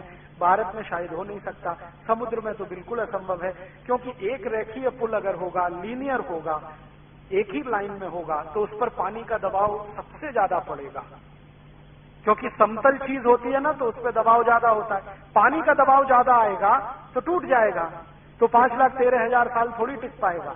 तो नल नील की अकल देखो कि जो दबाव पानी का पड़े उसको एक दूसरे पर डिस्ट्रीब्यूट कर दो, एक ही स्थान पर पूरा दबाव ना पड़े, इसलिए उसको जेड शेप दे दिया। और आज के जमाने के जो हाइड्रोलिक्स के बड़े वैज्ञानिक हैं, जो जल विज्ञान के बड़े वैज्ञानिक हैं, उनसे मैं कहता हूं कि जरा इस डिजाइन की कल्पना करो, तो वो एक ही शब्द कहते हैं, अद्भुत। वो ये कहते हैं कि 5,13,000 साल पहले कोई दो व्यक्ति ऐसे हुए जिनको ये कल्पना थी, इसका माने कोई बहुत बड़े वैज्ञानिक रहे होंगे तभी ये हो सकता है। साधारण लोगों के दिमाग में ये कल्पना नहीं आ सकती कि पानी के प्रेशर को बराबर डिस्ट्रीब्यूट करना है और उसमें शेप जेड का देना है ताकि वो ज्यादा दिन सुरक्षित रहे। पहले जब हम चर्चा करते थे हमारे कुछ आधुनिक पढ़े लिखे मित्रों के साथ, तो वो ये कहते थे कि भारत बहुत महान था, सुना है, लेकिन इसकी महानता क्या थी वो अब दिखाई देती है, ये महानता थी। 5,13,000 साल पहले इस तरह के पुल का डिजाइन कर देना और वो इतने साल तक लगातार टिके रहना, उसके बीच में कहीं क्रैक भी नहीं है। जो सैटेलाइट ने फोटो निकाले हैं ना, इमेज, कहीं भी क्रैक नहीं है। अब वो तो भला हो हमारे दक्षिण भारत की वो जयललिता का, जिसने अभी जिद पकड़ ली थी कि इस पुल को तोड़ ही देना है, क्योंकि ये चेन्नई के रास्ते आने वाले बड़े जहाजों को रुकावट पैदा करता है। उसके खिलाफ एक बड़ा अभियान चला। अच्छा हुआ जयललिता अपने पद से निकल गई तो वो पुल बच गया, नहीं तो वो तोड़ने की तैयारी में थी। तो नेता कैसे हैं हमारे, इससे अंदाजा लगा लो। और राम के जमाने में कितनी मेहनत से बना होगा उसका अंदाजा लगा लो। इस तरह की क्वालिटी उस समय के काम में। और फिर अब समझ में आता है कि अगर ये पुल सत्य था तो सब कुछ सत्य रहा होगा। अब तक हमारे देश में कुछ ऐसे इतिहासकार हुए हैं जो वामपंथी मानते हैं, अपने को लेफ्टिस्ट मानते हैं। वो मानते ही नहीं है कि भगवान राम की कहानी कोई सत्य है, वो ये कहते हैं ये हाइपोथेसिस है। हाइपोथेसिस माने कल्पना में गढ़ी गई है।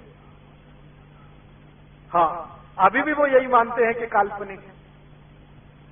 और अभी ये जो पुल का हो जाना और उसके समय का वही निकल के आना जो राम का समय है, अब ये सिद्ध कर देता है कि ये सत्य है, इसमें काल्पनिकता कुछ नहीं। और अगर इसी विषय पर आगे हम खोज करें तो बहुत कुछ ऐसा निकल आएगा, क्योंकि वैज्ञानिकों ने अब ये माना है कि ये पुल नीचे जो गया है इसके साथ पूरी सभ्यता नीचे गई होगी।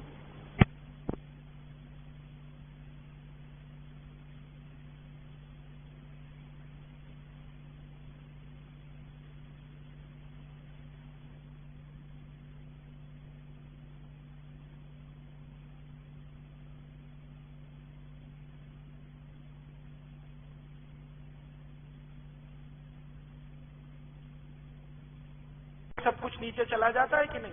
हो सकता है भगवान श्री राम के जाने के बाद और आज तक 20 85 सुनामी आए हो और ये नीचे जाता गया और आज 40-50 किलोमीटर नीचे स्थिर हो गया। और वो पुल अकेला ही नहीं गया होगा, हो सकता है लंका चली गई हो उसके साथ पूरी की पूरी नीचे। द्वारका के बारे में तो वैज्ञानिकों ने सिद्ध ही कर दिया है कि जी पूरी द्वारका तो चली ही गई थी, जो अभी भी मिलती है समुद्र के नीचे। तो हो सकता है लंका भी चली गई हो, क्योंकि सुनामी आने के पहले तो मेरी भी कल्पना काम नहीं करती थी कि ये नीचे गई कैसे होगी। लेकिन जो सुनामी में मैंने मेरी आंखों से देखा है, 20-20 मंजिल बिल्डिंग नीचे चली गई, तो ये भी चला गया होगा।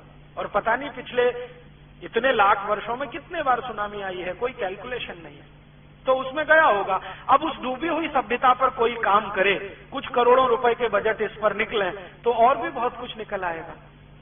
क्योंकि ये पुल अकेले में नहीं है, इस पुल की कई विशेषताएं हैं। नल और नील को राम पूछ रहे हैं कंब रामायण में कि तुमने पुल निर्माण की जो डिजाइन बनाई है जरा मुझे दिखाओ। तो नल नील कहते हैं कि डिजाइन हमने जो बनाई है वो हम आपको जरूर स्पष्ट करेंगे कि ये क्या डिजाइन है। तो वो कह रहे हैं कि इस पर से अपनी सेना तो जाएगी, दुश्मन की सेना इस पर से इधर नहीं आ पाएगी, ऐसा डिजाइन हमने बनाया। अपनी सेना तो जाएगी, दुश्मन की सेना इधर नहीं आ पाएगी। तो राम पूछते हैं इसमें क्या ऐसी खास बात है, दुश्मन की सेना नहीं आ पाएगी, हमारी चली जाएगी। तो कहते हैं अपनी सेना में ज्यादातर बंदर हैं और बंदर वजन में बहुत हल्के होते हैं और इनके शरीर का सारा वजन पैरों पे नहीं आता है, 4 पैरों पे आता है, वो डिस्ट्रीब्यूट हो जाता है, इसलिए इनका जाना तो आसान है।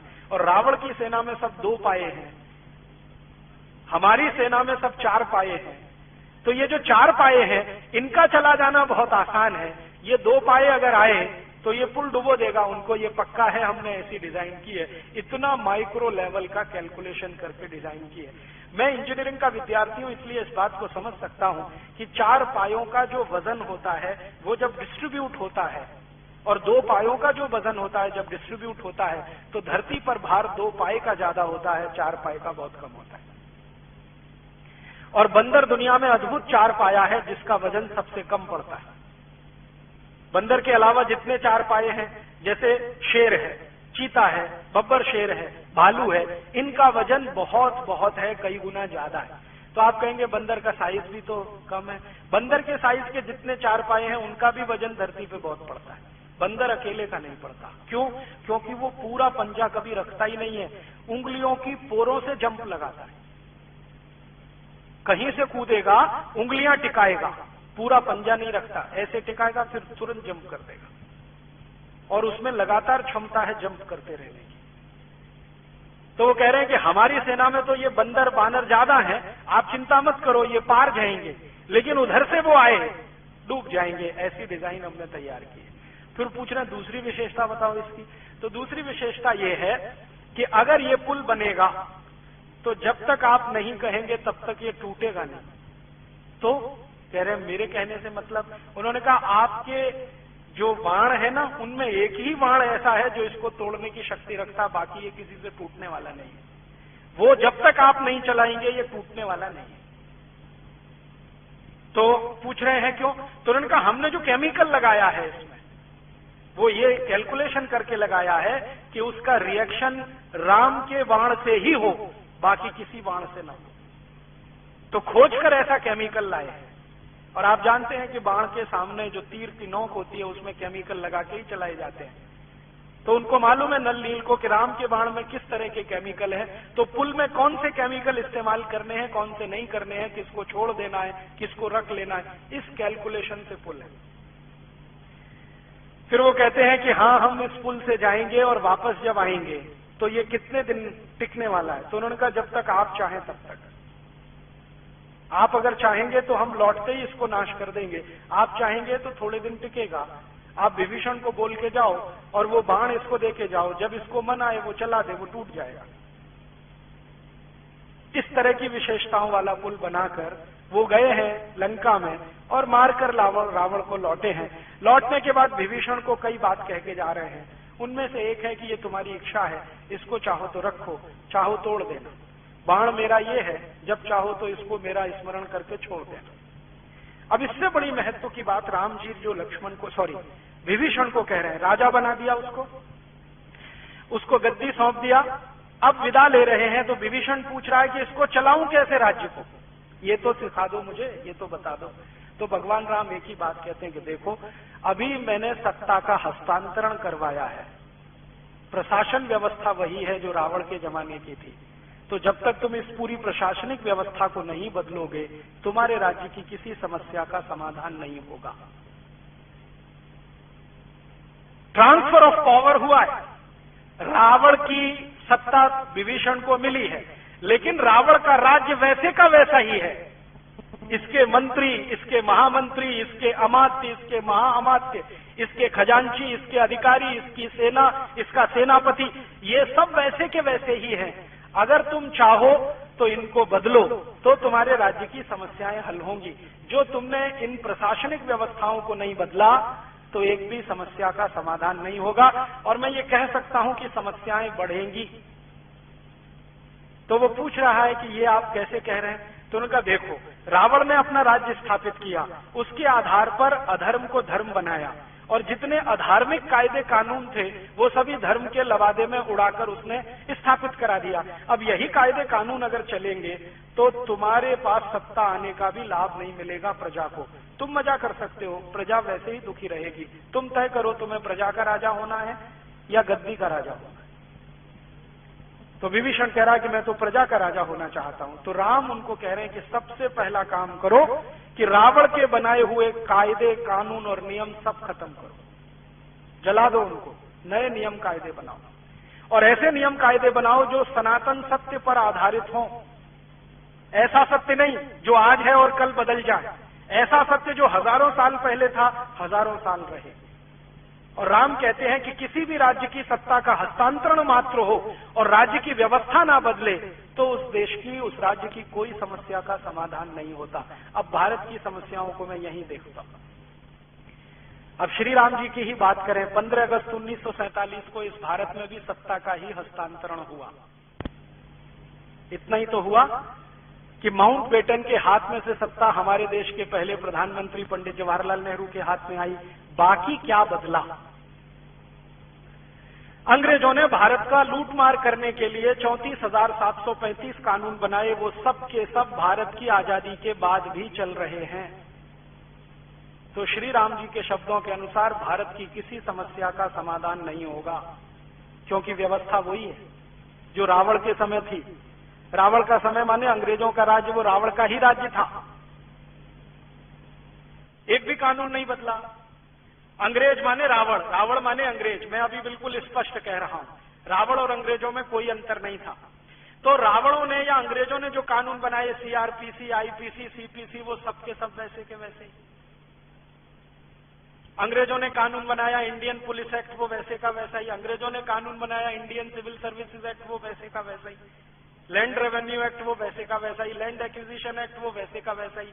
इंडियन सिटीजनशिप एक्ट, वैसे का वैसा ही। तो अंग्रेजों के बनाए गए 34,735 कानून केंद्र स्तर पर और अंग्रेजों के बनाए हुए राज्य स्तर के हजारों कानून, वो सबके सब वैसे ही चल रहे हैं। इसलिए भारत की कोई भी समस्या का समाधान आजादी मिलने के 60 साल बाद भी नहीं हो रहा है।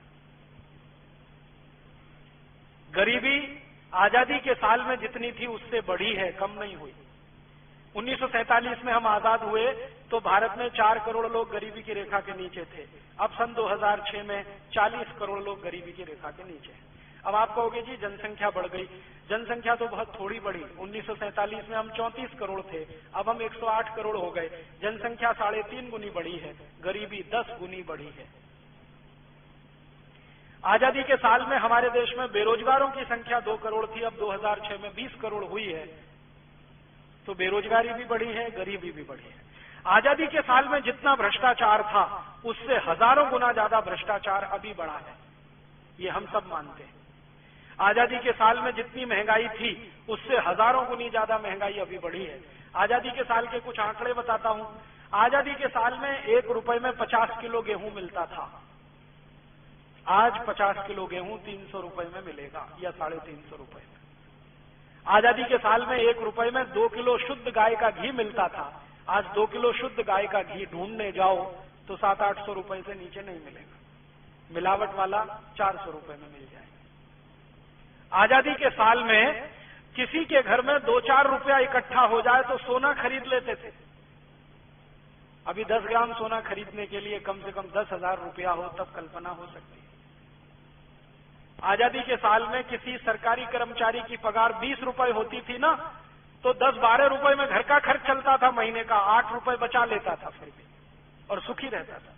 अब आजादी के 50-60 साल के बाद 10,000 रुपए महीने की पगार अगर मिल जाए तो भी उसका घर खर्च नहीं चलता।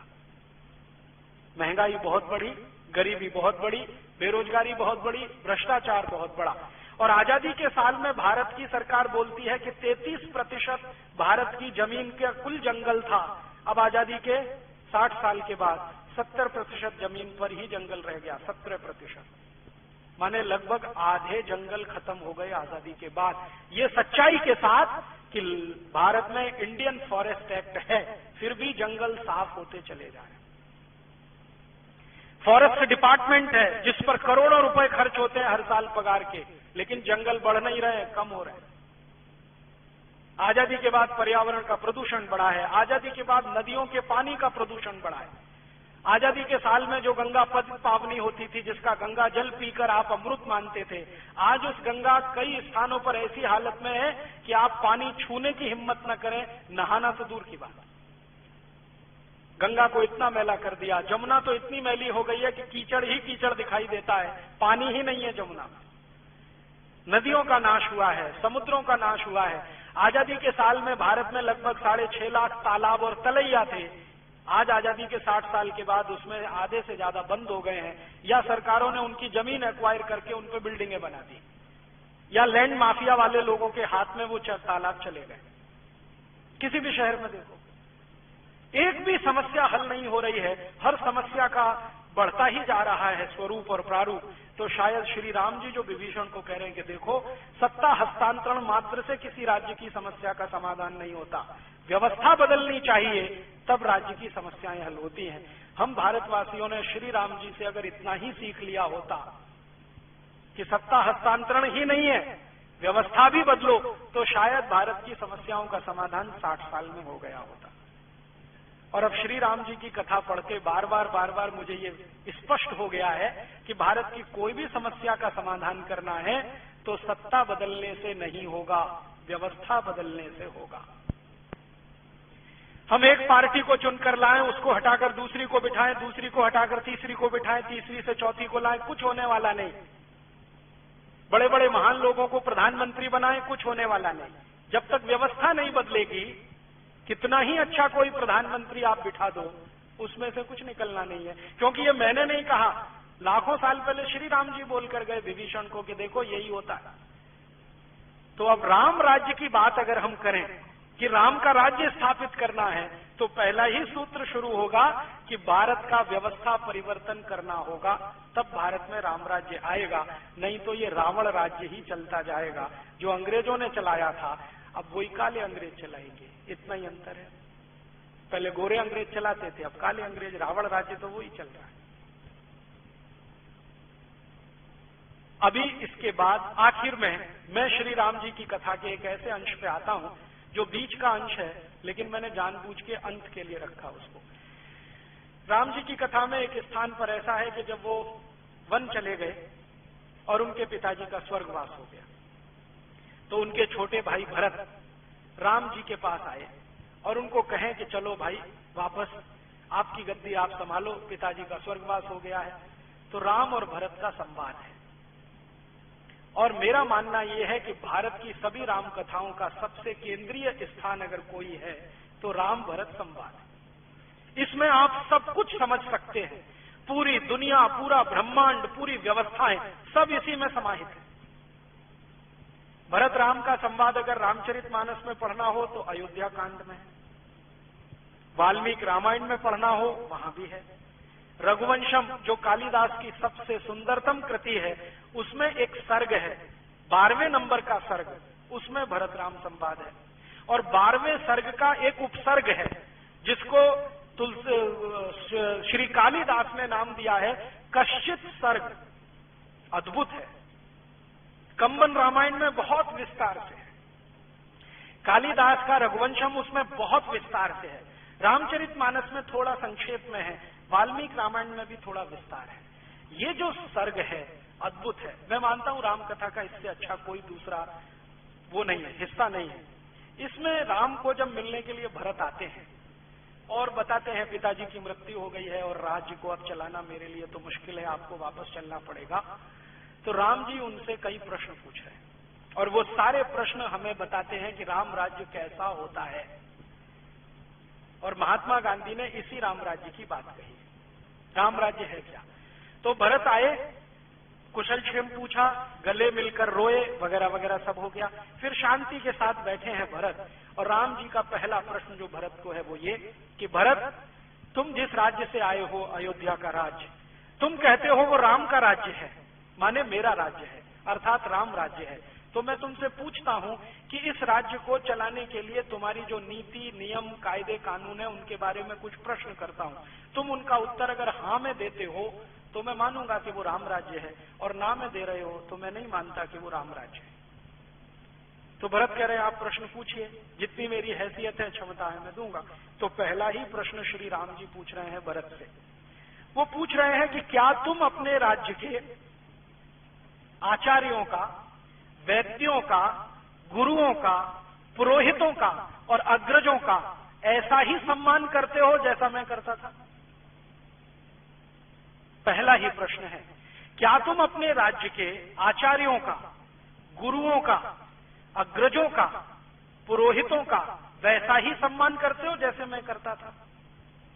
तो भरत कहते हैं हाँ, मेरी कोशिश तो यही है कि मैं मेरे सभी अग्रजों का सम्मान करूं, मेरी कोशिश तो यही है मैं मेरे सभी गुरुओं का सम्मान करूं, मैं मेरी कोशिश ये करता हूं आचार्यों का सम्मान करूं, लेकिन पुरोहितों के बारे में थोड़ी मुझे मन में आशंका रहती है।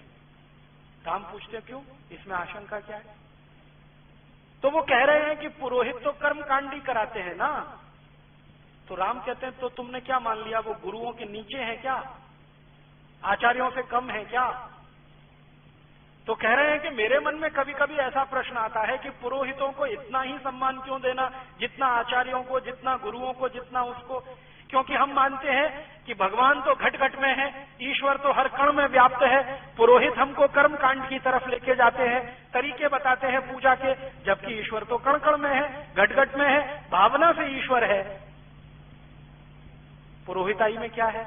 अब राम जी का उत्तर सुनिए। वो कहते हैं देखो भरत, ये पुरोहित तुम्हारे राज्य की अर्थव्यवस्था की रीढ़ की हड्डी है। जरा समझो इस बात को, रीढ़ की हड्डी है माने पूरी अर्थव्यवस्था इन पुरोहितों के दम से चलती है। भरत कहते हैं समझ में नहीं आ रहा है। तब राम कह रहे हैं धर्मस्य मूलम अर्थम, अर्थस्य मूलम कामम। और इसी बात को राम जी के जाने के कुछ लाख साल के बाद चाणक्य बोलकर गए, धर्मस्य मूलम अर्थम, अर्थस्य मूलम कामम। पहले मुझे ऐसा लगता था, जब तक मैंने कंब रामायण नहीं पढ़ी और ये रघुवंशम नहीं पढ़ा, तो मैं मानता था कि धर्मस्य मूलम अर्थम, अर्थस्य मूलम कामम, इसके मूल प्रणेता चाणक्य हैं, जो बड़े अर्थशास्त्री रहे इस देश में।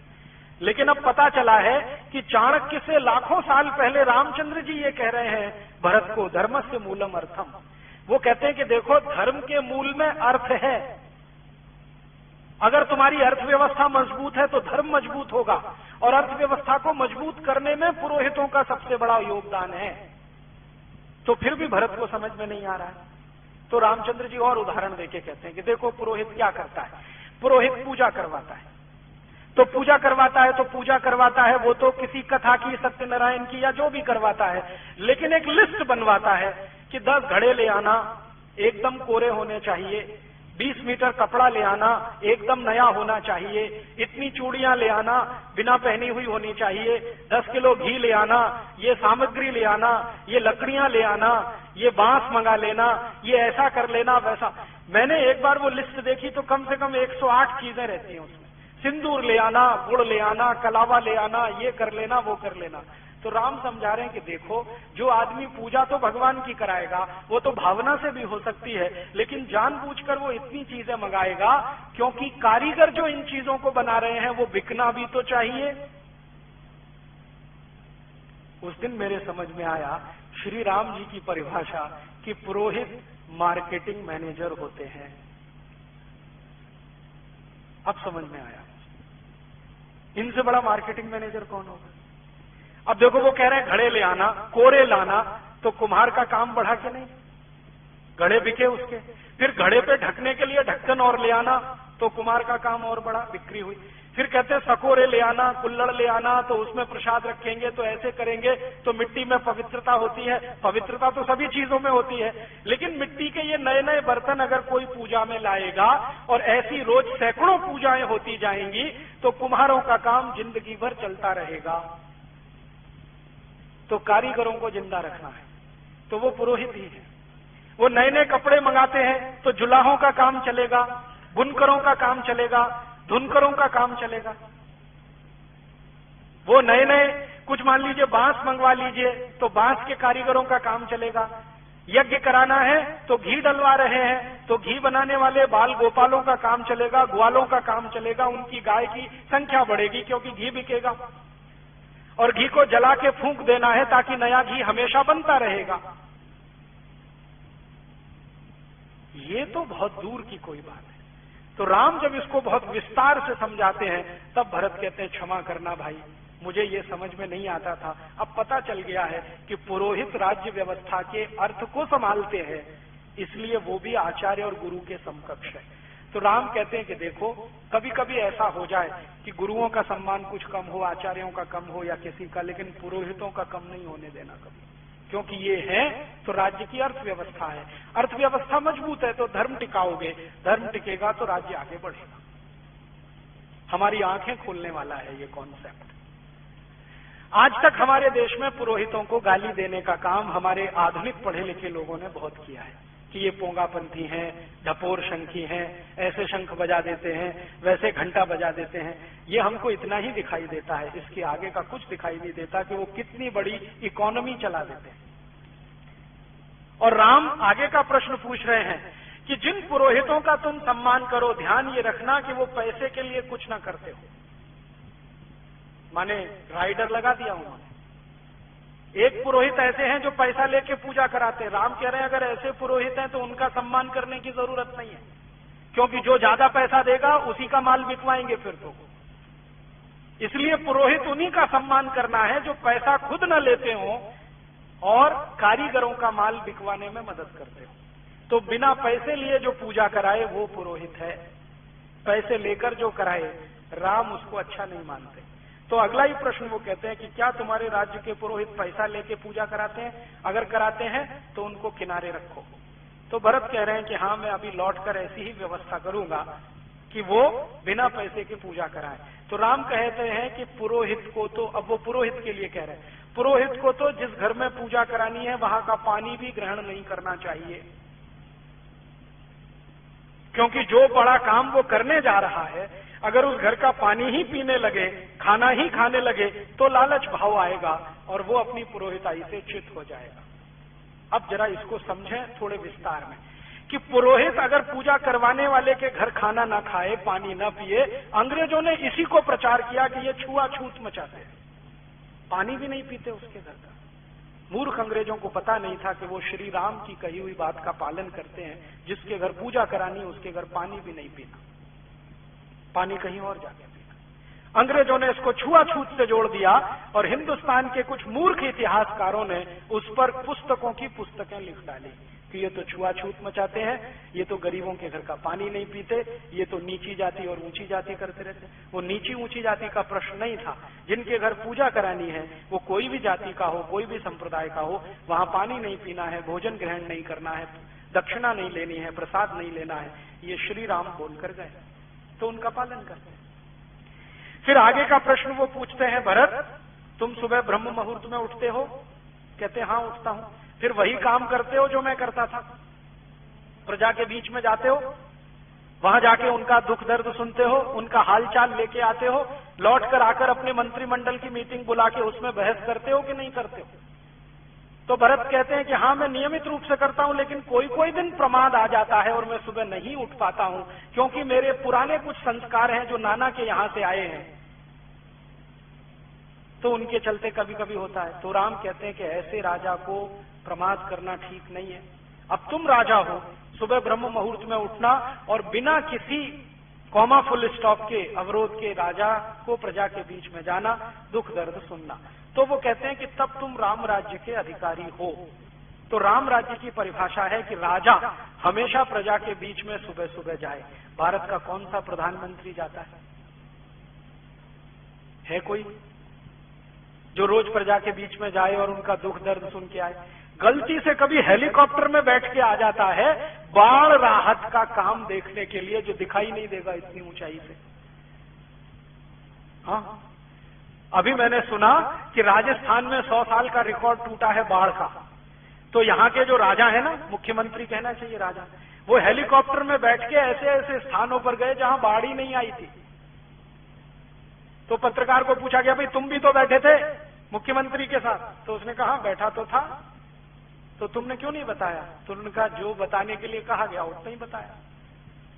तो क्यों गए थे ऐसे इलाके में? तो मजा करने के लिए गए, बाढ़ राहत तो दूर है। तो हमारे मंत्री महोदय, मुख्यमंत्री महोदय, प्रधानमंत्री महोदय, राज्यपाल महोदय प्रजा के बीच में तो नहीं जाते, उड़न खटोले पे बैठे रहते हैं, कहीं घूम टहल के चक्कर लगा के आ जाते हैं। बाढ़ राहत का काम होता रहता है, साल भर ऐसे ही चलता रहता है। राम कहते हैं कि राजा को हमेशा प्रजा के बीच में सुबह ब्रह्म मुहूर्त में उठ के जाना चाहिए। कौन प्रधानमंत्री ब्रह्म मुहूर्त में उठता है हिंदुस्तान का? पता नहीं कितने प्रधानमंत्री हैं जो रात भर दारू पीते हैं, सवेरे उठने का तो प्रश्न ही नहीं है। ब्रह्म मुहूर्त में कैसे जाएंगे लोगों के बीच में? कितने मुख्यमंत्री हैं जो दारू में ही डूबे रहते हैं। फिर वो आगे का प्रश्न पूछ रहे हैं कि तुम्हारे जो एडवाइजर हैं उनमें से किस पर भरोसा करते हो, जो पैसे लेकर काम करते हैं या जो अवैतनिक सेवाएं देते हैं? एडवाइजर दो तरह के, एक तो ऐसे जिनको आप पगार देते हैं राजा की तरफ से, एक ऐसे जो बिना पगार के। तो भरत कहते हैं कि मैं तो ज्यादा भरोसा उन पर करता हूं जो बिना पगार के होते हैं, तो उनका वही सही सलाह देंगे।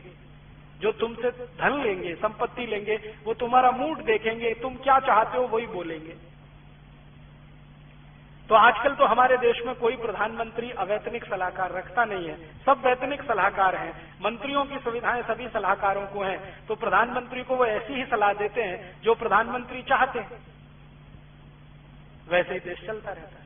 फिर राम जी आगे कह रहे हैं कि जब तुम मंत्रिमंडल की बैठक करते हो तो कोई मंत्री ऐसा तो नहीं कि जो अंदर की बातें बाहर जाके बोलता हो। तो भरत कह रहे हैं कि नहीं, मेरे राज्य में मंत्रिमंडल में तो कोई ऐसा नहीं है। तो राम कहते हैं ध्यान रखना, अगर मंत्रिमंडल की अंदर की बातें बाहर गईं तो राज्य तुम्हारा टिकेगा नहीं। आज जरा देख लो, हमारे हिंदुस्तान में कैबिनेट की मीटिंग चल रही होती है, अंदर से कोई आ जाता है और न्यूज़पेपर वालों को बाइट दे के चला जाता है कि अंदर ये हो रहा है। फटाक से खबर अगले दिन हेडलाइंस में आ जाती है। फिर सब एक दूसरे पे आरोप लगाते हैं, खबर कहां से लीक हुई हमें नहीं मालूम जी। अभी वो देखा नटवर सिंह का केस, वो पाठक कमेटी की रिपोर्ट लीक हो गई, प्रधानमंत्री कहते हैं मैंने नहीं की, मंत्रिमंडल के लोग कहते हैं मैंने नहीं की, फिर हो कैसे गई लीक? तो राम कहते हैं कि अंदर के कोई फैसले बाहर लीक अगर होते हैं तो ऐसे मंत्रियों को रखना नहीं, तुरंत निकाल के बाहर करना। फिर आगे वो पूछते हैं कि तुम जब भी कोई योजना बनाते हो तो धन की व्यवस्था कैसे करते हो? क्या प्रजा के ऊपर नए टैक्स लगाते हो, नए कर लगाते हो, या अपने राज्य का फालतू खर्च कम करके उससे योजना बनाते हो? तो भरत कह रहे हैं कि मैं कोशिश करता हूं कि मेरे राज्य के फालतू खर्चे कम करूं और उसी से प्रजा के भलाई के काम करूं। नए टैक्स लगाने में मुझे विश्वास नहीं है, क्योंकि आप मानते हो कि ज्यादा टैक्स अच्छे नहीं है। तो राम कहते हैं टैक्स उतना ही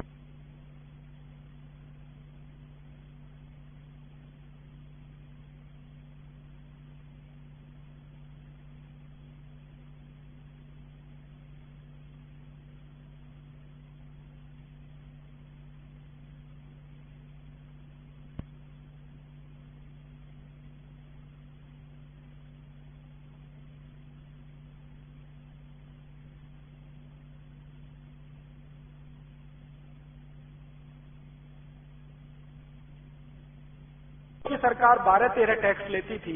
आजादी के 60 साल में अब 63 टैक्स हो चुके हैं और फिर भी वित्त मंत्री का पेट नहीं भरता। हर समय कहते हैं और टैक्स लाओ और टैक्स लाओ। हर दिन उनका स्टेटमेंट रहता है ज्यादा से ज्यादा लोगों को इनकम टैक्स के नेट में फंसाओ, ज्यादा से ज्यादा लोग। 7,50,000 करोड़ रुपए हम हर साल टैक्स में भरते हैं, फिर भी सरकार का पेट नहीं भरता।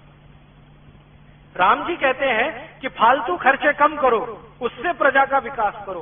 आज की सरकार के 90% खर्चे फालतू खर्चे हैं, ये सरकार खुद कहती है। हमारी सरकार ने एक शब्द विकसित किया है, non planned expenditure, unplanned expenditure. ये सब फालतू खर्चे हैं। फालतू खर्चे माने प्रधानमंत्री की पगार, प्रधानमंत्री का वेतन, प्रधानमंत्री के मंत्रिमंडल का वेतन, राष्ट्रपति का, मुख्यमंत्रियों का, राज्यपालों का, सरकारी अधिकारियों का, कर्मचारियों का, जिससे विकास का कोई काम नहीं होता।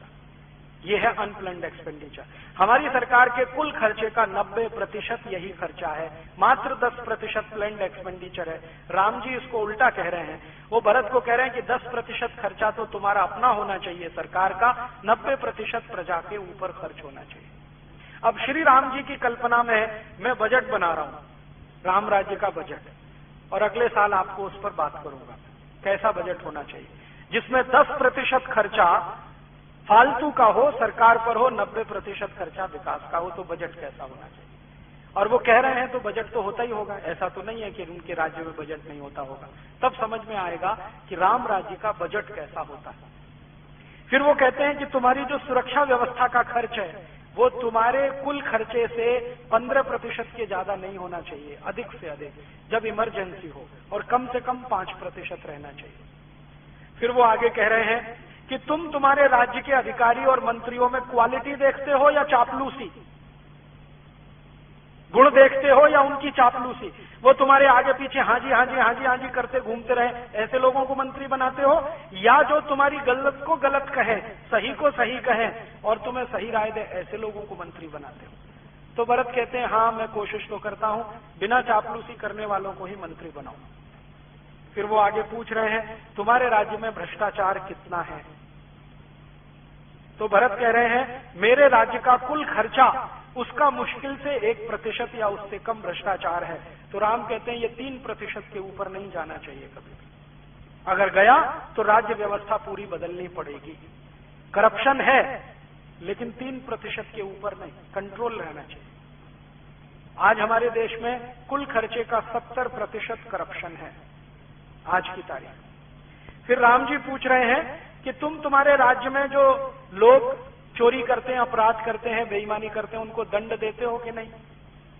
तो भरत कहते हैं दंड तो देता हूं लेकिन जेल में देता हूं। तो राम कहते हैं दंड जेल में नहीं, दंड खुले में मिलना चाहिए, मुकदमा जेल में चलना चाहिए।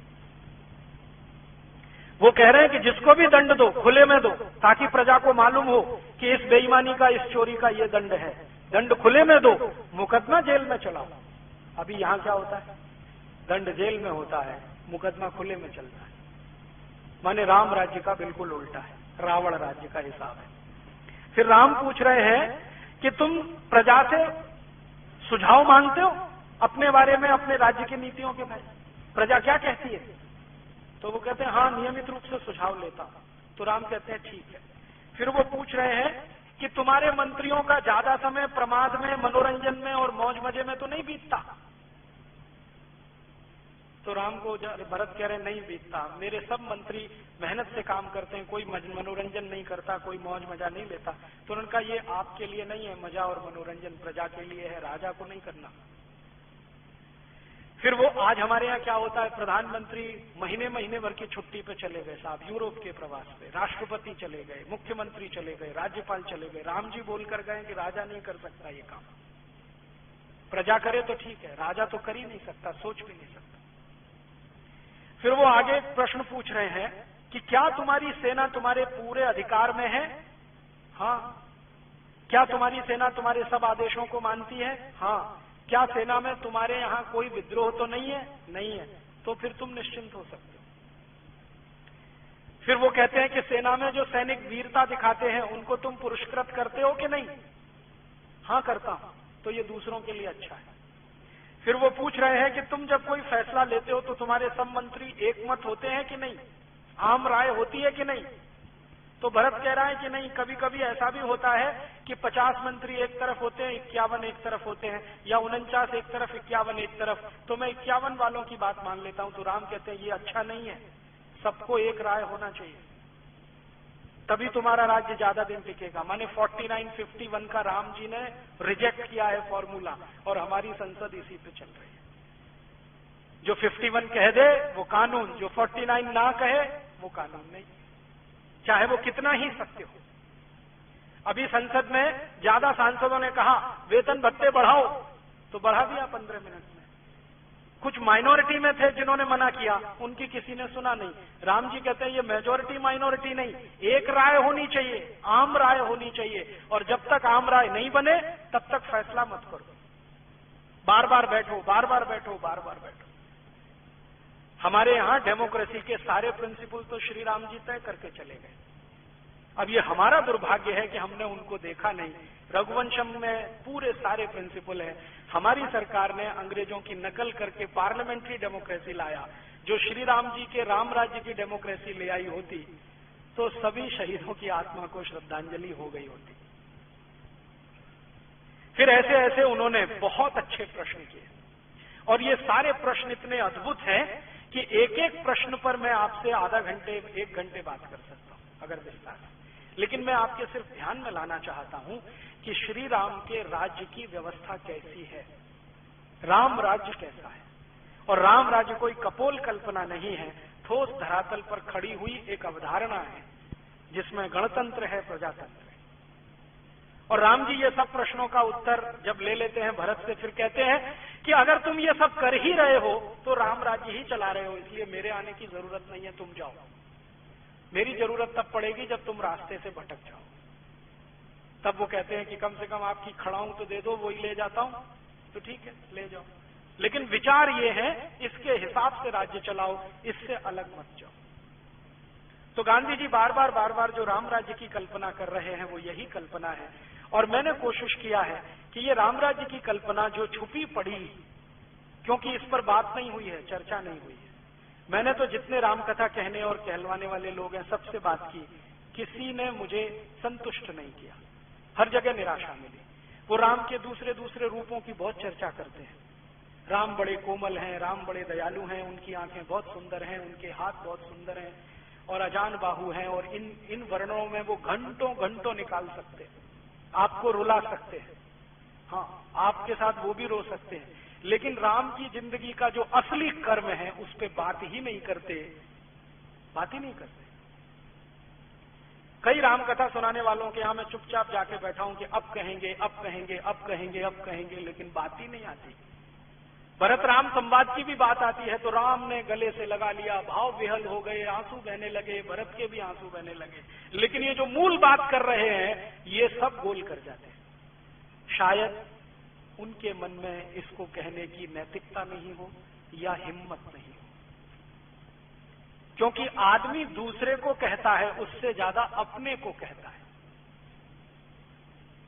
जब मैं बोलता हूं तो मुझे लगता है कि मैं दूसरों से नहीं अपने से बात कर रहा हूं, क्योंकि कोई भी बोलने से पहले अपने से मुखातिब होता है, अपने से बोलता है। शायद वो नहीं बोल पाते हो। और मैं पूरी विनम्रता से कहता हूं कि आज हिंदुस्तान में जो राम कथा हो रही है वो राम की कथा नहीं है, वो व्यापार की कथा है। उसमें कोई आपसे आएगा, बाकायदा डील करेगा कि भैया मुझको इतने लाख चाहिए, आप दे सकते हो तो आप कराओ, नहीं दे सकते तो मैं दूसरे से बात करता हूं। ये सुविधाएं चाहिए, ये सुख चाहिए, इतना पैसा चाहिए, इतना चढ़ावा आना चाहिए, उसके बाद ऐसा होना चाहिए, वैसा होना चाहिए, एसी मंच होना चाहिए। फिर रामचंद्र जी के वन गमन की कहानी एसी मंच से सुनाएंगे। दुखों का पहाड़ टूट पड़ा राम पर, हम एसी मंच पे बैठ के सुनाएंगे कि रामचंद्र जी को ये दुख है, रामचंद्र जी को वो दुख है। तो मुझे लगता है कि हम राम राज्य की तरफ तो बढ़ नहीं पा रहे हैं। राम की कथा का व्यवसाय तो जरूर इस देश में चल पड़ा है, धंधा भी चल पड़ा है। मेरी ऐसी मान्यता है कि इस देश को इस राम कथा के व्यवसाय से निकाला जाए और इसको राम के राज्य की तरफ ले जाने वाला कोई प्रेरणा पुंज बनाया जाए। मेरा ऐसा मानना है कि 60 साल से राम कथा सुनने और सुनाने के बाद भी अगर हम में राम जी का चरित्र नहीं प्रवेश करता है तो इसको सुनने सुनाने से कोई फायदा नहीं है। और मेरा ये मानना है कि अगर राम कथा सुनाने से इस देश में राम राज्य की तरफ बढ़ने का कोई एक कदम उठता है तो इसमें बहुत सार्थकता है। तो मैं राम जी की कथा को इस दृष्टि से देखता हूं कि भारत की आज की समस्याओं का समाधान करे ये, और इस देश में राम राज्य की स्थापना करे, तो जाकर इसकी सार्थकता सिद्ध हो। और शायद राम भी यही चाहते थे। अगर वो व्यवसाय और व्यापार वाले व्यक्ति होते तो ये प्रश्न नहीं पूछते कि तुम ऐसे पुरोहितों को सम्मान नहीं करना जो पैसे के लिए काम करते हैं, उनको बाहर करना। ऐसे ही पुरोहितों का सम्मान करना जो किसी के घर का पानी भी न पिए, निस्वार्थ भाव से काम करें।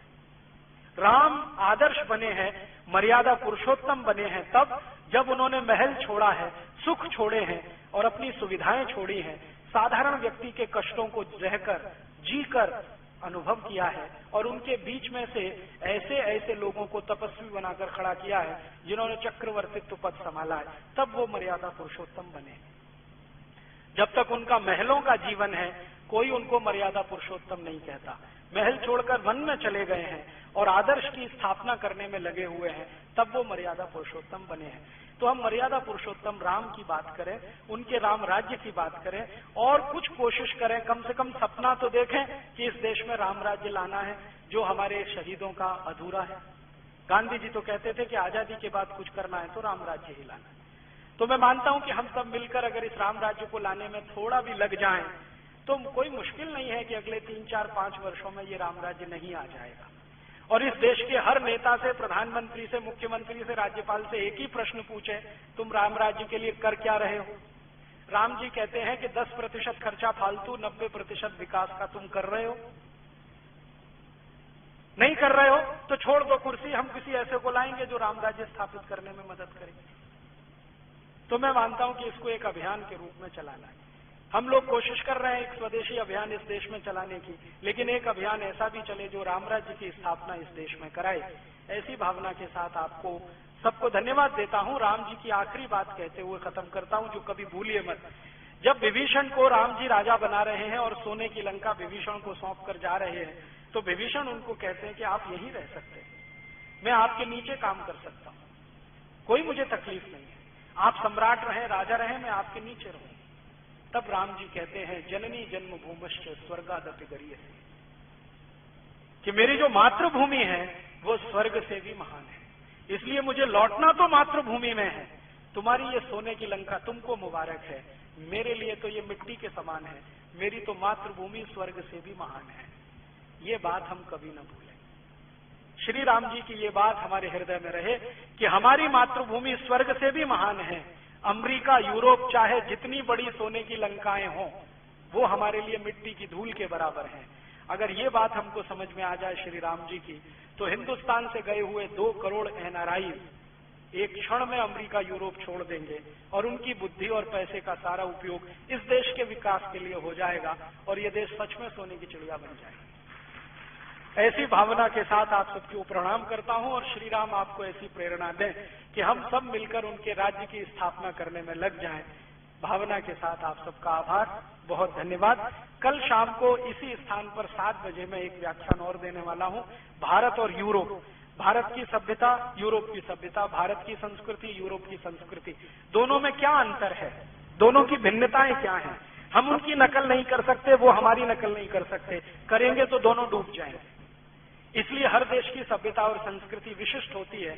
तो भारत की संस्कृति की क्या विशेषताएं हैं, सभ्यता की क्या महानताएं हैं, यूरोप की क्या विशेषताएं हैं, दोनों ठीक से समझें, फिर कौन सा हमारे लिए अनुकरणीय है उस रास्ते पर चलें।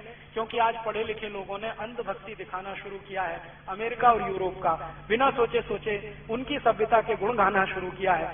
मुझे लगता है कि एक बार हम उनको ठीक से समझ लें और समझ बन गई तो क्या छोड़ना है, क्या रखना है, वो हम तय कर पाएंगे। कल शाम को 7 बजे यही व्याख्यान होगा, इसी स्थान पर होगा। आप आएं और अपने साथ अपने इष्ट मित्रों को भी लाएं, ऐसी भावना है। हम लोग सारे देश में ये अभियान चलाते हैं। इस अभियान के लिए बहुत सारा साहित्य हमने प्रकाशित किया है, बाहर एक स्टॉल पर लगा हुआ है, आप लेंगे तो हमें खुशी होगी, क्योंकि वो साहित्य की बिक्री से जो पैसा आता है उसी से ये सारे काम में हम लगे रहते हैं। धन्यवाद। तो उन्होंने कहा, मेरा तो व्यक्तिगत लक्ष्य ये है कि मैं मोक्ष प्राप्ति करूं, लेकिन भारत देश के लिए मेरी भावना है, मेरी अपेक्षा है कि भारत में राम राज्य आ जाए। ये जो राम राज्य की बात गांधी जी ने बार बार कही, इस पर बहुत कुछ उन्होंने लिखा, बोला, लेकिन जब जब गांधी जी के सामने ये प्रश्न आया कि आपकी जो कल्पना है राम राज्य की वो क्या है, तो गांधी जी ने बहुत सहजता से उत्तर दिया कि जो